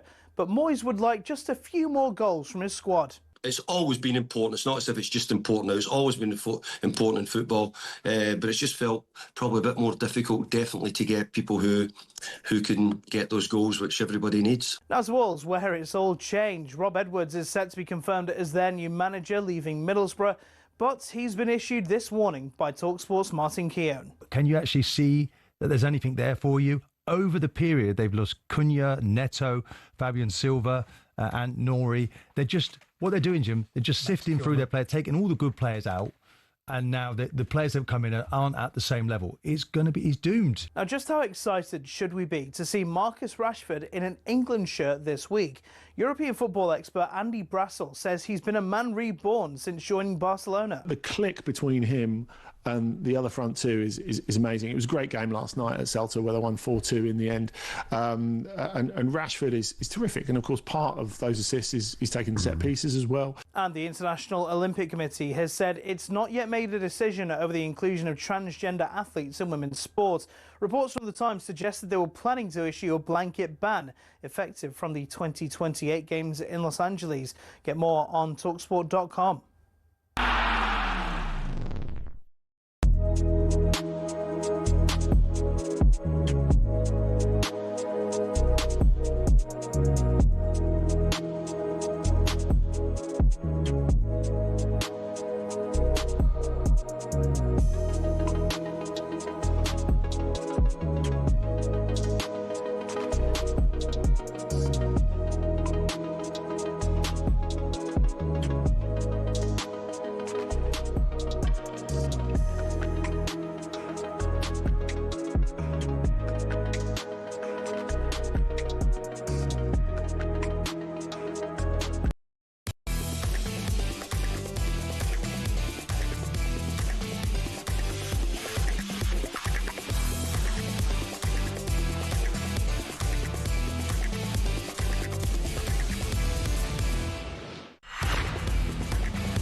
Welcome back to Last Hour Drive on talkSPORT with me, Andy Goldstein, and everyone's favourite, it's Darren Bent. You don't look like a sportsman.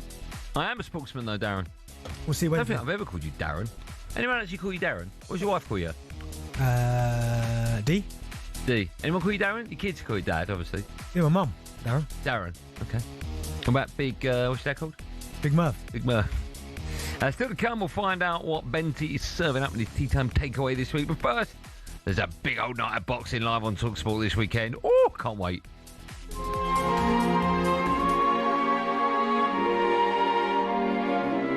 He's all hype. I can't wait to give him a good hiding. On that particular night in question, I will show that I have what it takes. A middleweight contest for the WBO Middleweight Championship of the World. It's all over in the ninth round. I come up the hard way. I didn't prove myself, boy. You had your time. Let's have some parliamentary procedure here, all right? If I'm going to go for anything, I'm going to go for the draw. All right, fans, here we go with the main event of the evening, the rematch you've all been waiting for.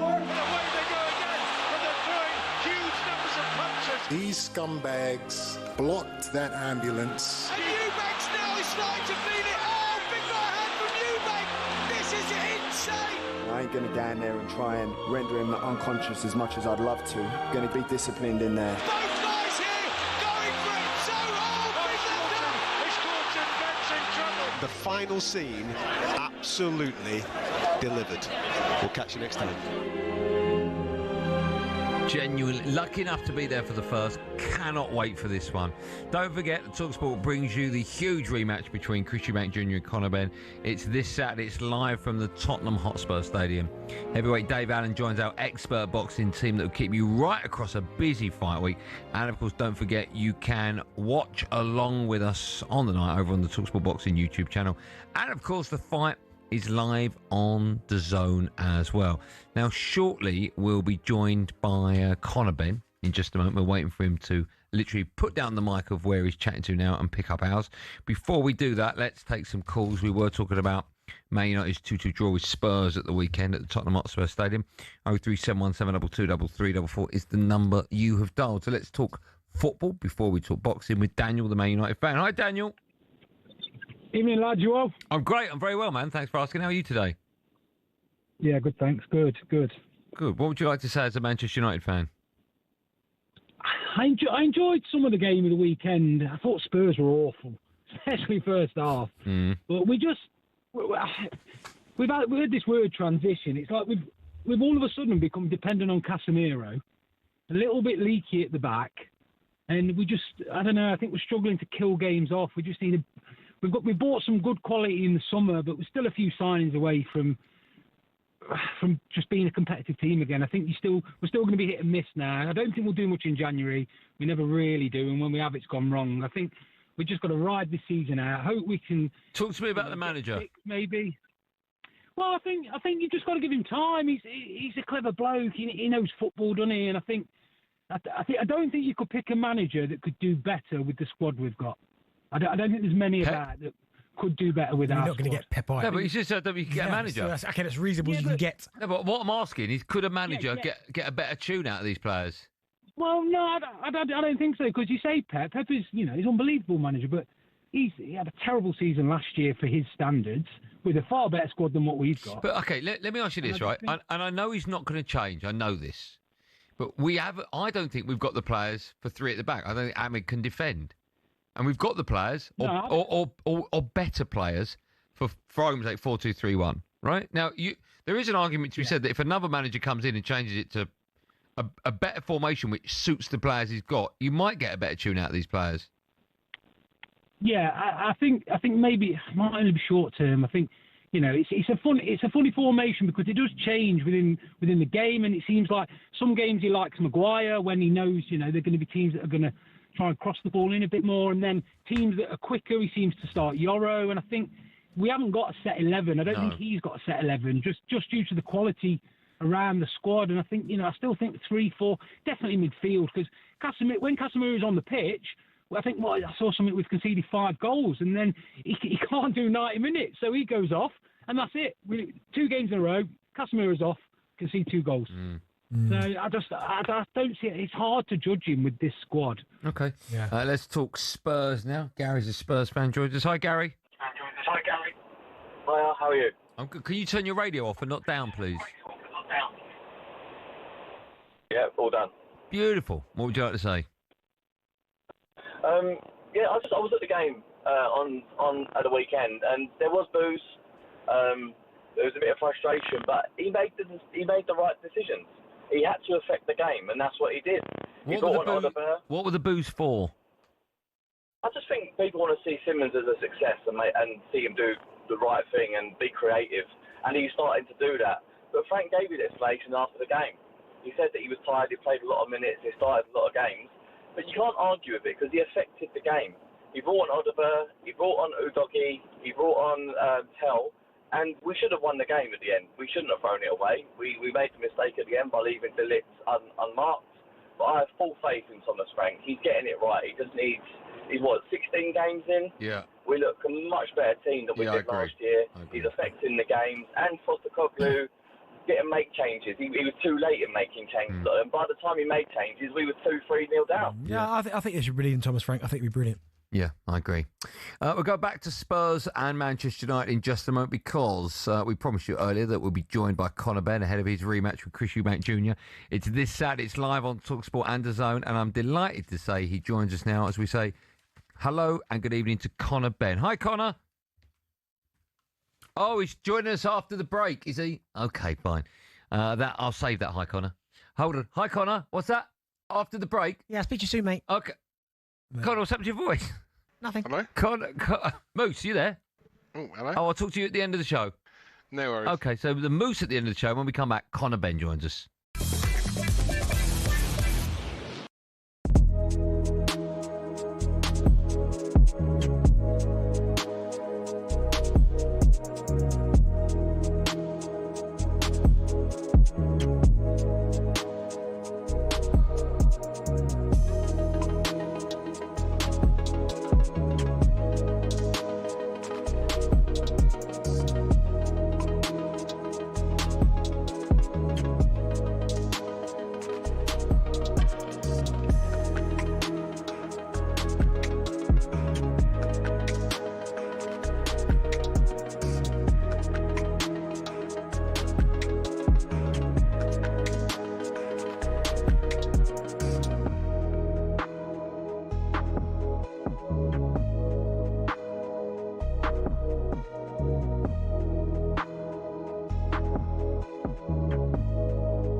Driver talkSPORT, me Andy Goldstein Darren Bent is here, and our friends at Just Eat get delicious meals and everyday essentials from the delivery experts. Still to come, we'll find out what Bent is serving up in his tea time takeaway.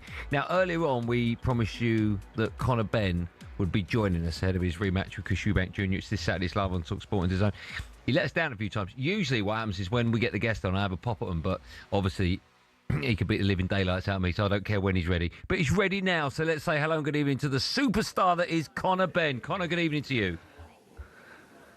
How are you, mate? Sorry for the delay. You can take as long as you want. How are you? You look really well. Are you good? Yeah, I'm good, mate. Do you know what? I feel great. I feel excited, man, to just get in there and right my wrongs this Saturday. Listen, Conor, I was there for the first part. I thought it was absolutely explosive. I was saying to Benty before, I watched it back at the weekend, and I forgot. I knew it was great. I knew it was unbelievable to watch, but I forgot just how great a fight it was. Have you watched the fight back since the first one?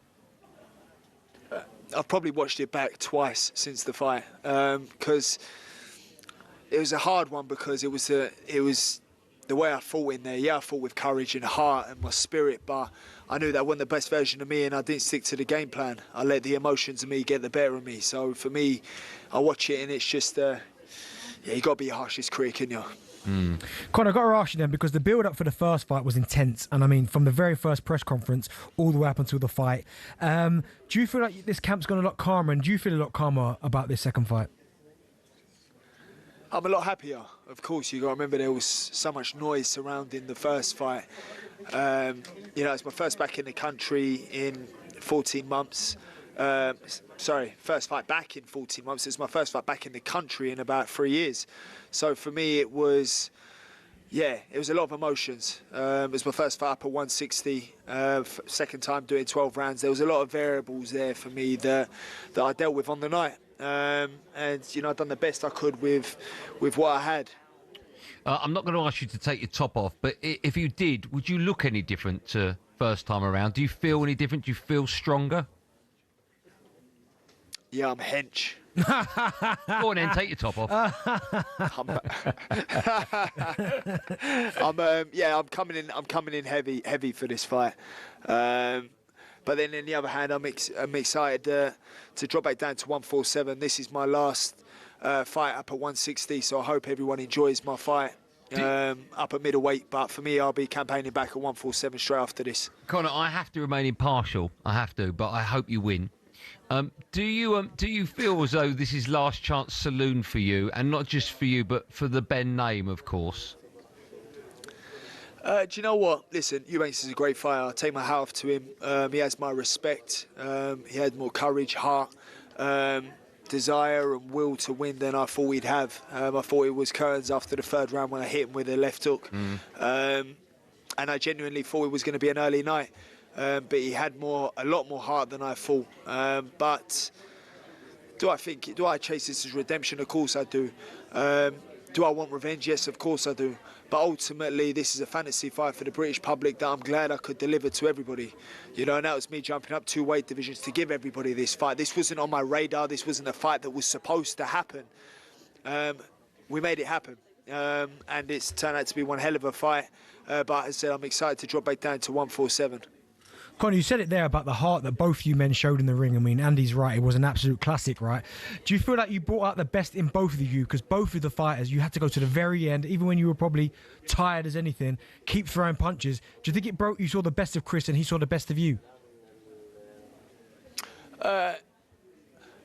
He saw the best of me in terms of my spirit and my will to win and my resilience and my strength, but he didn't see the best boxing side to me, which I plan on putting on a beautiful boxing performance come Saturday. But it takes two to tango, and nobody else could have brought that out of me. It was, we went to hell and back to give the public the fight that they deserve. You want people to remember this fight in 10, 15, 20 years and go, God, do you remember that fight? Do you remember how it made them feel? The families all getting round together, watching it with their kids, and their kids grow up. That's what sport is about. It's about bringing everybody together, and I'm glad I could entertain the nation with that performance. Conor, I felt in the first match there was no love lost between you. I almost felt there was hatred between the two of you. Going by what you were saying about 2 or 3 answers ago, is there a lot more respect for each other now, or is that hatred the same level of it? Is it still there? Listen, I don't like him, and I ain't got to like him. He ain't my cup of tea, but he gave me one hell of a fight, so there's respect there as a fighter. You ain't got to like everybody, you know, and he ain't got to like me. Ain't about whether we like each other, but I think when you're sharing, you know, the same hospital and you're not hospital beds next to each other, how can there not be mutual respect? For me, I respect Chris. I respect the fight he gave me. Do I like his antics? Do I like who he is as a man? No. Do I like how he is, how he operates? No. But I have to take my hat off to him and the fighter he is. Conor, I've got to ask you then, because you just said there about the hospital, and I always wondered this. I mean, the first fight was brutal. That's the way I'd probably describe it. But how long did it take you then to fully recover till you were back in the gym, back sparring? Because it took a lot out of both of you. Yes, I was thrown up. I was pretty sick after the fight, almost straight after the fight. In the changing room. Obviously, nobody likes going to hospital, so I tried not going to the hospital. Got to the hospital, and obviously was feeling fatigued. They gave me medication, and we were both in the hospital. Obviously, it was a hard 12-round fight, but ultimately we know what we've signed up for, and yeah, we live and breathe this game. But I was back in the gym, believe it or not, on the Sunday. The next day I was back in the gym. Wow. Training. Nice. I've done a 5k run, yeah. Good luck with that again. I think to myself, it was like, I just think to myself, it's a hard one because it was like you didn't win, so you're going to have to do 5k. No, but I listen, straight back on the horse, right? Just going back to what you were saying before about how brutal the fight was, I think I read that that Eubank said he was so dehydrated that his toenail fell off. And also he recently shared footage of what he claimed was his ambulance being blocked after the first fight. What do you make of those accusations? Where are we at with that at the moment, Conor? I think it's sympathy vote, really, isn't it? Because ultimately you guys would have never known I was in hospital until I've said, we was both in hospital together. You would never have known. I mean, it's 12-round fight, of course we're going to be in hospital. You don't see me posting about me having to jump up 2 weights and go into the hospital, and ultimately this is what we do. I don't want sympathy from nobody. I know exactly what I signed up for, and guess what? We're getting paid an absolute fortune to do it, so stop moaning and getting sympathy of the public. You know, even from the weight, he's made this 160 weight is pretty near enough his whole career, but he chose to miss it didn't choose to. He was cutting it fine for sympathy vote, costing 500 grand. Then he was £3 under the rehydration limit. You know, so it's, again, for sympathy. Then his toenail, sympathy. The ambulance, sympathy. It's like, when is he going to understand? Nobody cares. Nobody cares. You know, so it's... Yeah, I mean, listen, we're modern day gladiators, so it's a bit, I think it's a bit embarrassing personally. If I'm in hospital after the fight, I won't be posting about me being in the hospital. It's to be expected. I know we've got to let you go. Just before I do, you mentioned the 500 grand you got because he didn't make the weight. I know you bought a Rolls Royce with it. Firstly, how is the Rolls Royce? I did, yeah, full spec. Yeah. It's beautiful, man. Is there a similar clause? No, I'm not even joking. Is there there is, of course. There is a similar clause. What will you do with the next 500 grand? If he misses weight again, I'll go and buy a Ferrari. In fact, I've already got my eye on one. Already, it's on hold. Conor, I saw when you did the gloves off, you mentioned this about every time you get into your car, you think of him. I know he was smiling, but I just get the impression deep down that did annoy him ever so slightly, the fact that you're driving about in a brand new roller and it's because he didn't make the weight. Do you know what? I jump in it, yeah, and I didn't even have to pay for it. That's the thing, is it was literally... And do you know what? He tried so hard to make the weight. Do you know what? It just makes me laugh. Even now, to this day, it's so glorious. But the fact he was like 0.01 over, it's like I've never even heard of that before. So the fact that I've got paid 500 grand for him just being 0.01 over, It is magical. It is so special. That's never happened before. No, it was the weight of a Twix bar, something even lighter than that. This is last question, then I'll let you go. How will the fight end? You're going to win it, obviously. How will you win it, Conor? Do you know what? I just want it to be a beautiful performance. Do you know what I mean? That's all. Just demonstrate other tools I've got in my toolbox. That's all. That's it. Everyone knows I can have a fight. Everyone knows I love to entertain. Everybody loves I'm ferocious, spiteful, and always look to take somebody out. But I really want to go in there and show that I'm not just a one-trick pony, and it ain't always going to be a scrap. Well, Conor, listen, thanks so much for coming on. I think it'll be another great fight. I can't wait. It's live on talkSPORT and DAZN. Good luck with it all, both to you and, of course, Chris Eubank Jr. And good luck with the rest of the week. And I look forward to seeing you at the weekend. Cheers, Conor. Appreciate it, mate. Thank you. Thanks, man. There you go, Conor Benn. I'm Team Ben, you're Team Eubank, right? Yeah, I mean, listen. I don't care. It makes no difference. No, to but me. it's a what's called, isn't it? I think it's a generational thing because I almost feel like I was always Chris Eubank Senior. Yeah. Like he was my favourite British boxer. So when it was obviously their kids, then you almost feel like, well, I can't. You just owe it to them. you have to. I get that. Don't forget that talkSPORT brings you the huge rematch between Chris Eubank Jr. and Conor Benn. It's this Saturday. It's live from the Tottenham Hotspur Stadium. Heavyweight Dave Allen joins our expert boxing team that will keep you right across a busy fight week. And don't forget, you can watch along with us on the night over on the talkSPORT Boxing YouTube channel. And, of course, the fight is live on DAZN. Right, time now for this. Benty's Tea Time Takeaway on talkSPORT with Just Eat. Score yourself a stunning delivery straight to your door.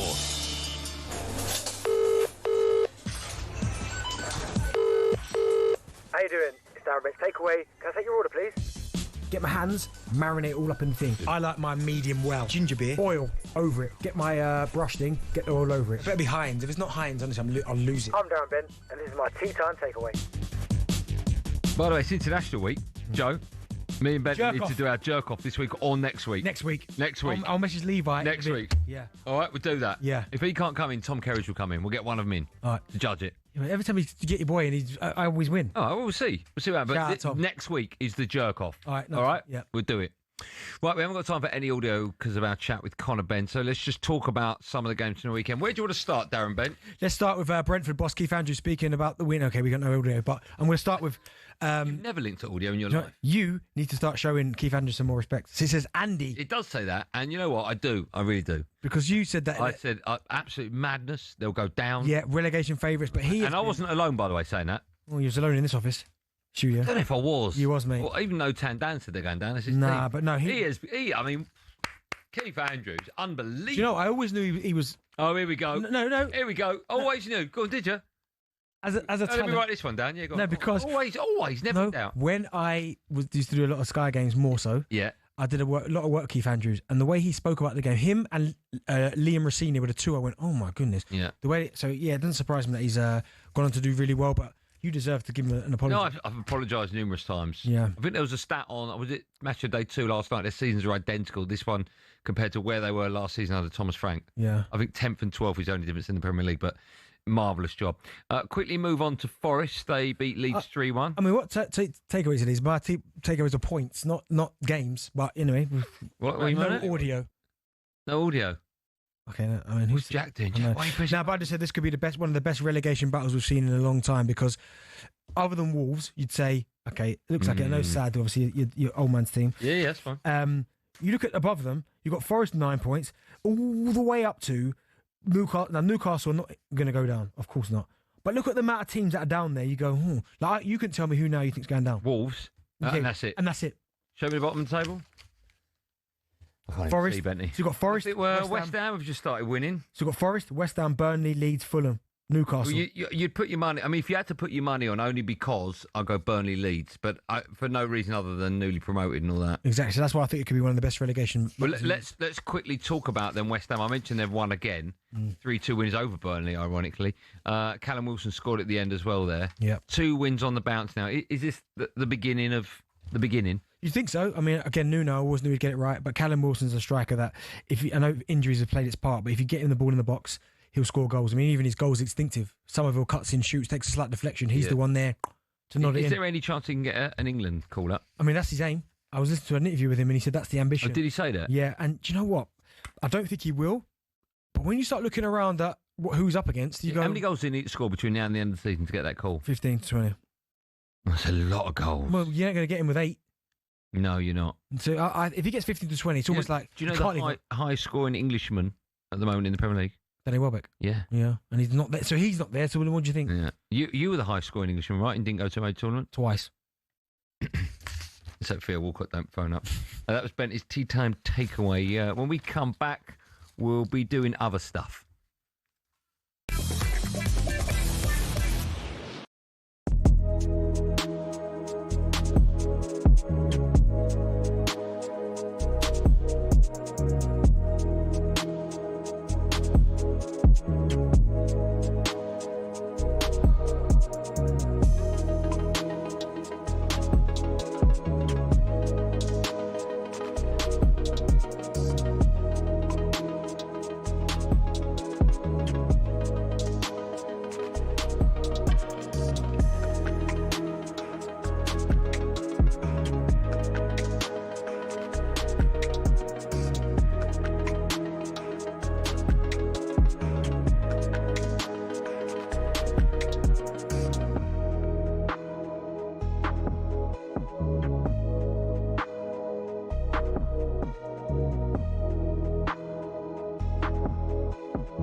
Five league defeats in 11, 8 points off the leaders, a 3-0 thumping at rivals Man City. Is it panic stations at Liverpool?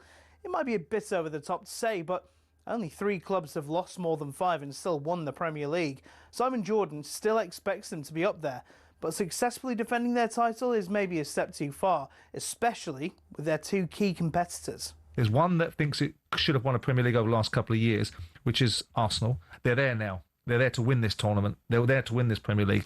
And Man City have regained their poise. And so they should, because they've got such a wonderful base, such a wonderful manager. Man City should be in the conversation all the time. And Liverpool have got real challenges around them now. Meanwhile, things are looking up on the other side of Merseyside as David Moyes says the transition to the new Hill Dickinson Stadium has gone smoothly. The Toffees are 13th, but 5 clear of the bottom 3 and seemingly safe from danger. But Moyes would like just a few more goals from his squad. It's always been important. It's not as if it's just important now. It's always been important in football, but it's just felt probably a bit more difficult, definitely, to get people who can get those goals, which everybody needs. And the International Olympic Committee has said it's not yet made a decision over the inclusion of transgender athletes in women's sport. Reports from the Times suggested they were planning to issue a blanket ban effective from the 2028 Games in Los Angeles. Get more on talkSPORT.com.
This is Driver talkSPORT, me Andy Goldstein Darren Bent. I just thought I lost my phone there, right?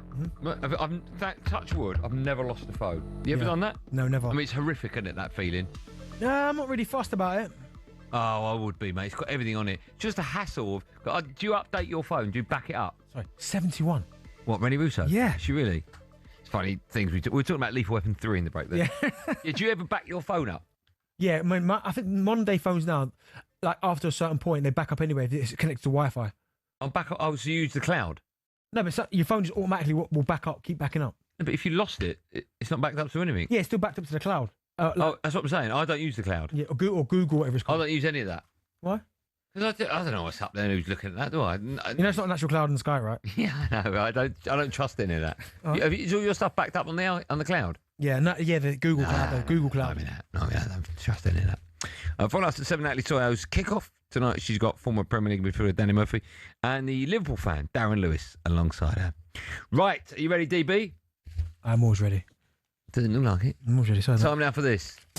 Big Fight Live. Eubank Jr. versus Ben 2 on talkSPORT with DAZN. Watch the unmissable rematch live this Saturday only on DAZN. Yes, this Saturday, Chris Eubank Jr. and Conor Benn clash for a second time at Tottenham Hotspur Stadium. All thanks to our friends at DAZN. And you could be there as well.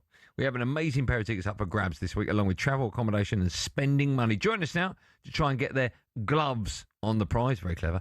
Randomly selected from all our online entries is, let's say, firstly, hello to Matthew. Are you doing it in there? Am I doing it? Are you doing it? Matthew, hello. Are you okay? I'm good, man. How are you today? You all right? You well? Yeah, all good, thank you. Okay. What's your knowledge of boxing like? Yes, okay. Okay. I think. Stay there. You're up against David. Hello, David. Hey, boys, you okay? Oh, good, man. How are you? You sound like the same person. Are you all right? Yeah, good, thanks, mate. Good. Are you a boxing fan? Yeah, I like my boxing, yeah. Okay, good. Right, let me explain to both of you exactly how the game will work. The pair of you will have to fight it out by answering 5 boxing questions each. Whoever lands the most correct answers will win. Today's winner will then come back tomorrow to defend their title against a new challenger. Whoever wins that then returns on Wednesday for a final round. Our reigning champion after Wednesday's final knockout round wins the tickets, the travel, the accommodation and the spending money. If you draw, we'll go to a tiebreaker. Matthew, does that make sense to you? Yep. Okay. David, you good with those rules? I am, mate, yes. Okay. Right. For no particular reason other than the questions from Matthew are first. Matthew, you'll go first and then I'll ask you the questions. David, you'll be with Benty. So we'll go alternate. So, Matthew, are you ready for your first question? Yep. Okay, question number 1 to you, Matthew. I have to take your first answer and no cheating. In 2023, who did Chris Eubank Jr. defeat in a rematch via a TKO in round 10? Liam Smith. It's the right answer. Great answer as well. Right, on to you and you, Benty and David. Good luck, David. Cheers, mate. Right, Conor Benn made his professional boxing debut in which year?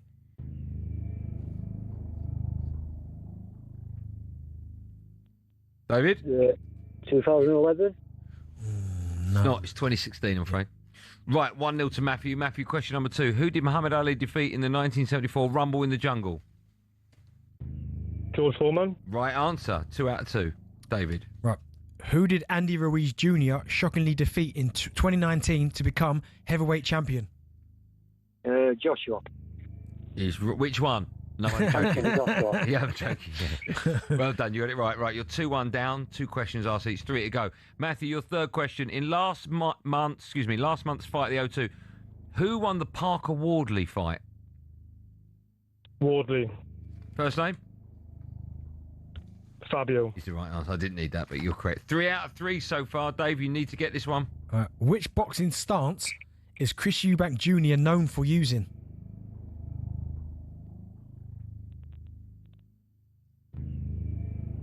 Orthodox. Well played. Right answer. That's a great answer. Right, question 4. You got 3 right so far, Matthew. Question 4. What year did Alexander Usyk make his professional boxing debut?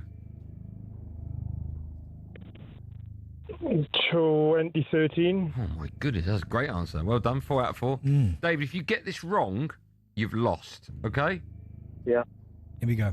Which Welsh boxer retired undefeated with a 46-0 record and held titles at super middleweight and light heavyweight? John Calzaghe. Lovely. Right. Okay, you've got 3 and Matthew has got 4. But Matthew, you've got 1 question. So if you get this right, you have 1. Matthew, you ready? Yep. Good luck. Who was Mike Tyson's first professional defeat against? Buster Douglas. It is. Well done to you. Congratulations. Matthew, well done. Thank you. We will see you on tomorrow's show. All right? Brilliant. Okay, David. Yeah, thank you. Dave, thanks for playing. Commiserations to you.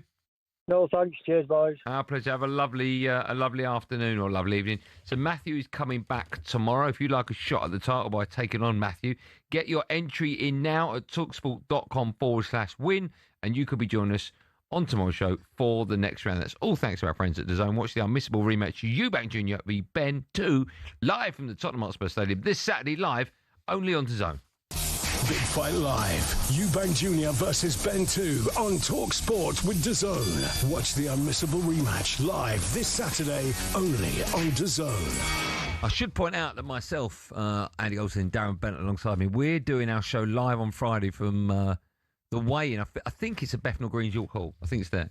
You and I are doing it now. The last time we were there, it was explosive. It was brilliant. It was a great atmosphere. I don't know if Tony Bellew's going to be rocking up. I hope so. I love Tony. You're slagging him off. No, don't say that, because he listens. I love. It'd be nice to catch up with Tone. I like Tone. Don't try and give it all that now. He knows I love him. He listens for himself. Who does? Tony? That's a bit harsh, mate. Don't say that about Tony Bellew. Who listens for himself. What does that mean? No, you've slagged him off, mate. I'll defend Tony. He knows me. I won't. You do. Listen, I love Tony. He's one of my favourite. Probably my favourite fighter. Actually, if I'm being honest. Of a man. See, there you go. That scares me so much when I hear that. But you and I really haven't talked about that fight, and we'll talk about it in a lot more detail as the days get nearer. And tomorrow, yeah. Oh, we got Smudge to join it. Yes, we'll be in the studio. Initial reaction, how do you think fight's going to go? Because the first one was very, very close. Yeah. I just felt as though Conor Benn didn't have the weight advantage that he would need to knock out Eubank. No, yeah, a little bit of that. I thought Eubank. You know what I did enjoy about the first fight? You could tell neither man wanted to lose, and neither man wanted to get knocked out, because there were times where they were taking it flush on the jaw and they were like almost holding themselves up. And I get it was a pride thing, and I think you could even tell by their reaction. The Eubank camp, of course, he drops to his knees, puts his arms up, and then he turns around, hugs his dad. Then the kind of the big embrace between Conor and his dad. So you can see how much it meant to both fighters. But I almost feel like I think Chris Eubank Jr. will get the job done a little bit early this time. I think he'll win, yeah. What, by knockout? Maybe knockout, yes. Stoppage, yeah. Yeah, I think. Why do you think that? Why do you feel that? I just think that because I always think second time around, you know more about your opponent, right? And they can hurt you. That's a good point. And you've got more. He's got the weight now. He probably knows now. Well, he can't knock me out. Whereas he could knock out Conor because he's got more weight to him. So I mean, it's going to be an incredible fight. But I just feel maybe Eubank might have the edge in this one. A bit more. I mean, there is an element to suggest that if it goes 1-1, then we've got an unbelievable decider on our hands. Would you like to see a third fight if it goes 1-1? I mean, at one point, I'd like to see one of them go for a world title. But then, that is. But then Conor Benn though said this is his last fight at this weight. He's dropping back down. Yeah, because he wants to pursue a world title. But again, if someone drops 100 million on the table, then it's going to be hard, isn't it? No, maybe not 100 million, but 100 million between them. I don't think they're getting 50 each. What do you think? You and I don't know. No. I'm going to write down my guess, right? What, for a third fight? No, for this one. Okay. What do you think they're getting each? I've written down my answer.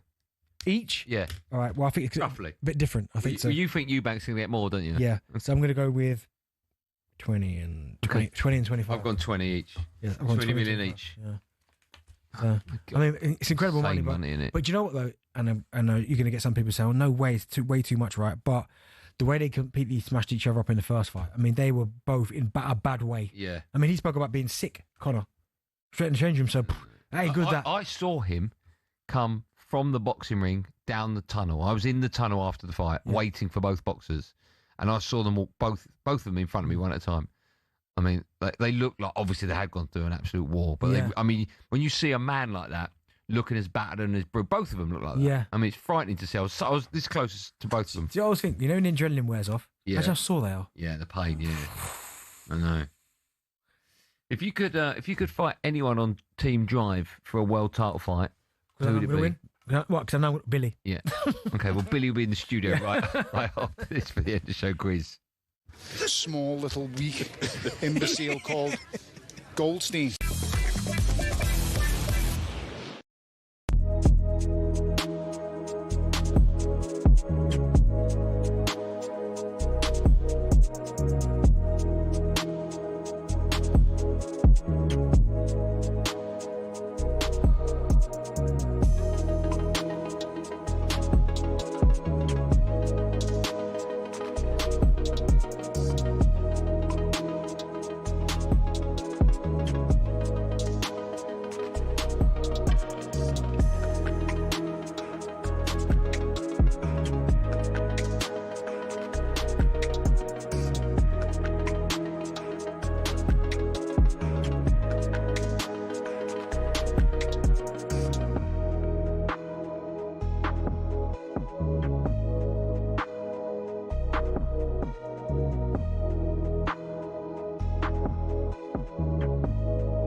This is Driver talkSPORT, me, Andy Goldstein Darren Bent, Just Eat, from last minute winner dinners to tackling the weekly shop. Save time with groceries delivered straight to your door. Join us at 7, the wonderful Natalie Sawyer hosts Kick-Off tonight. She's got former Premier League midfielder Danny Murphy, Liverpool fan, big fan, Darren Lewis alongside. Now, what are you thinking, Benton? You're right. The jump season is back on Racing TV, and you can enjoy a free month right now. Watch live racing from Cheltenham Aintree and Punchestown and so much more. Punchestown, love that. You know it?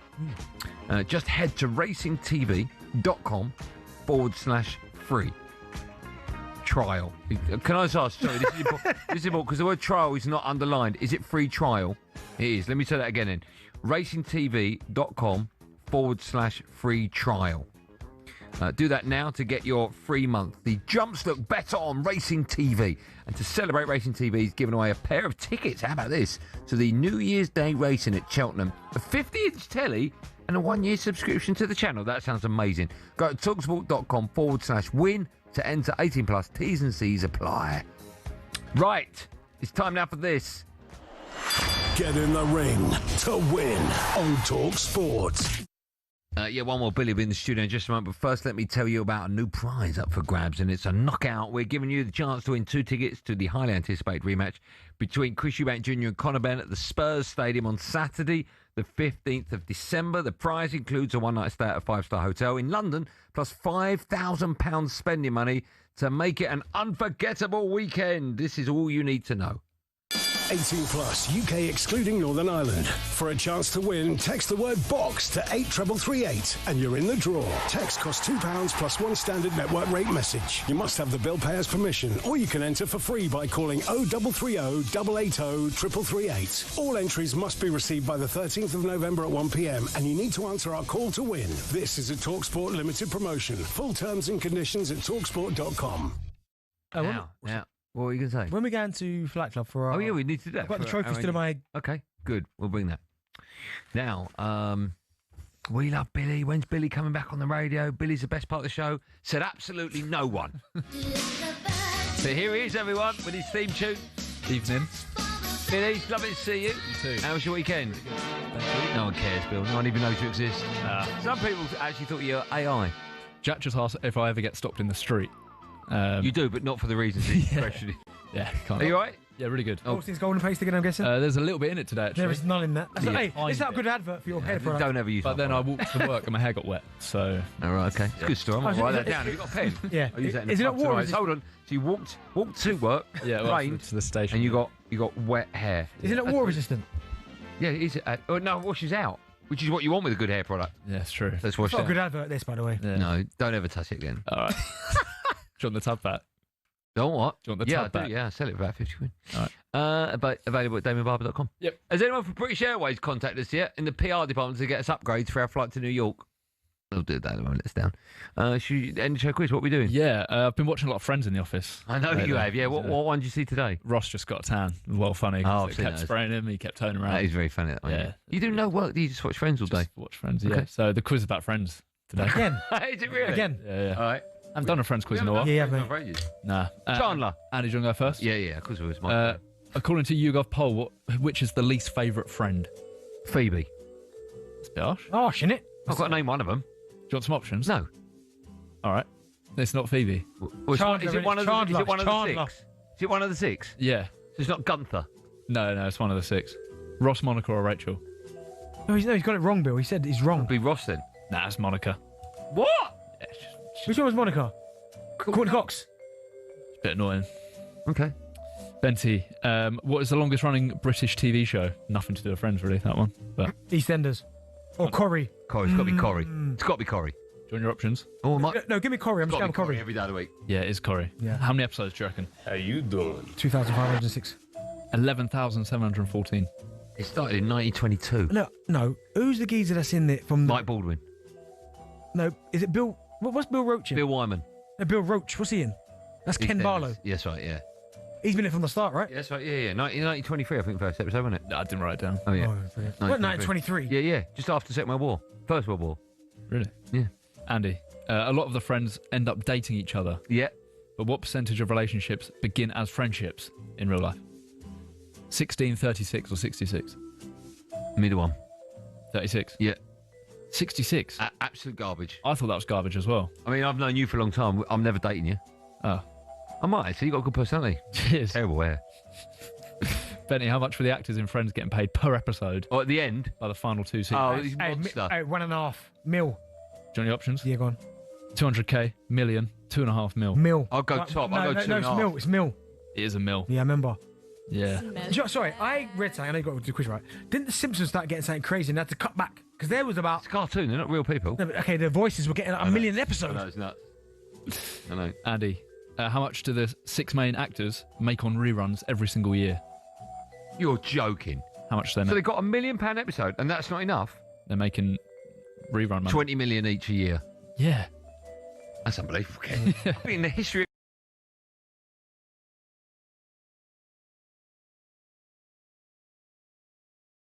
That's my line. What are you still... What was Jack, that? what are you doing?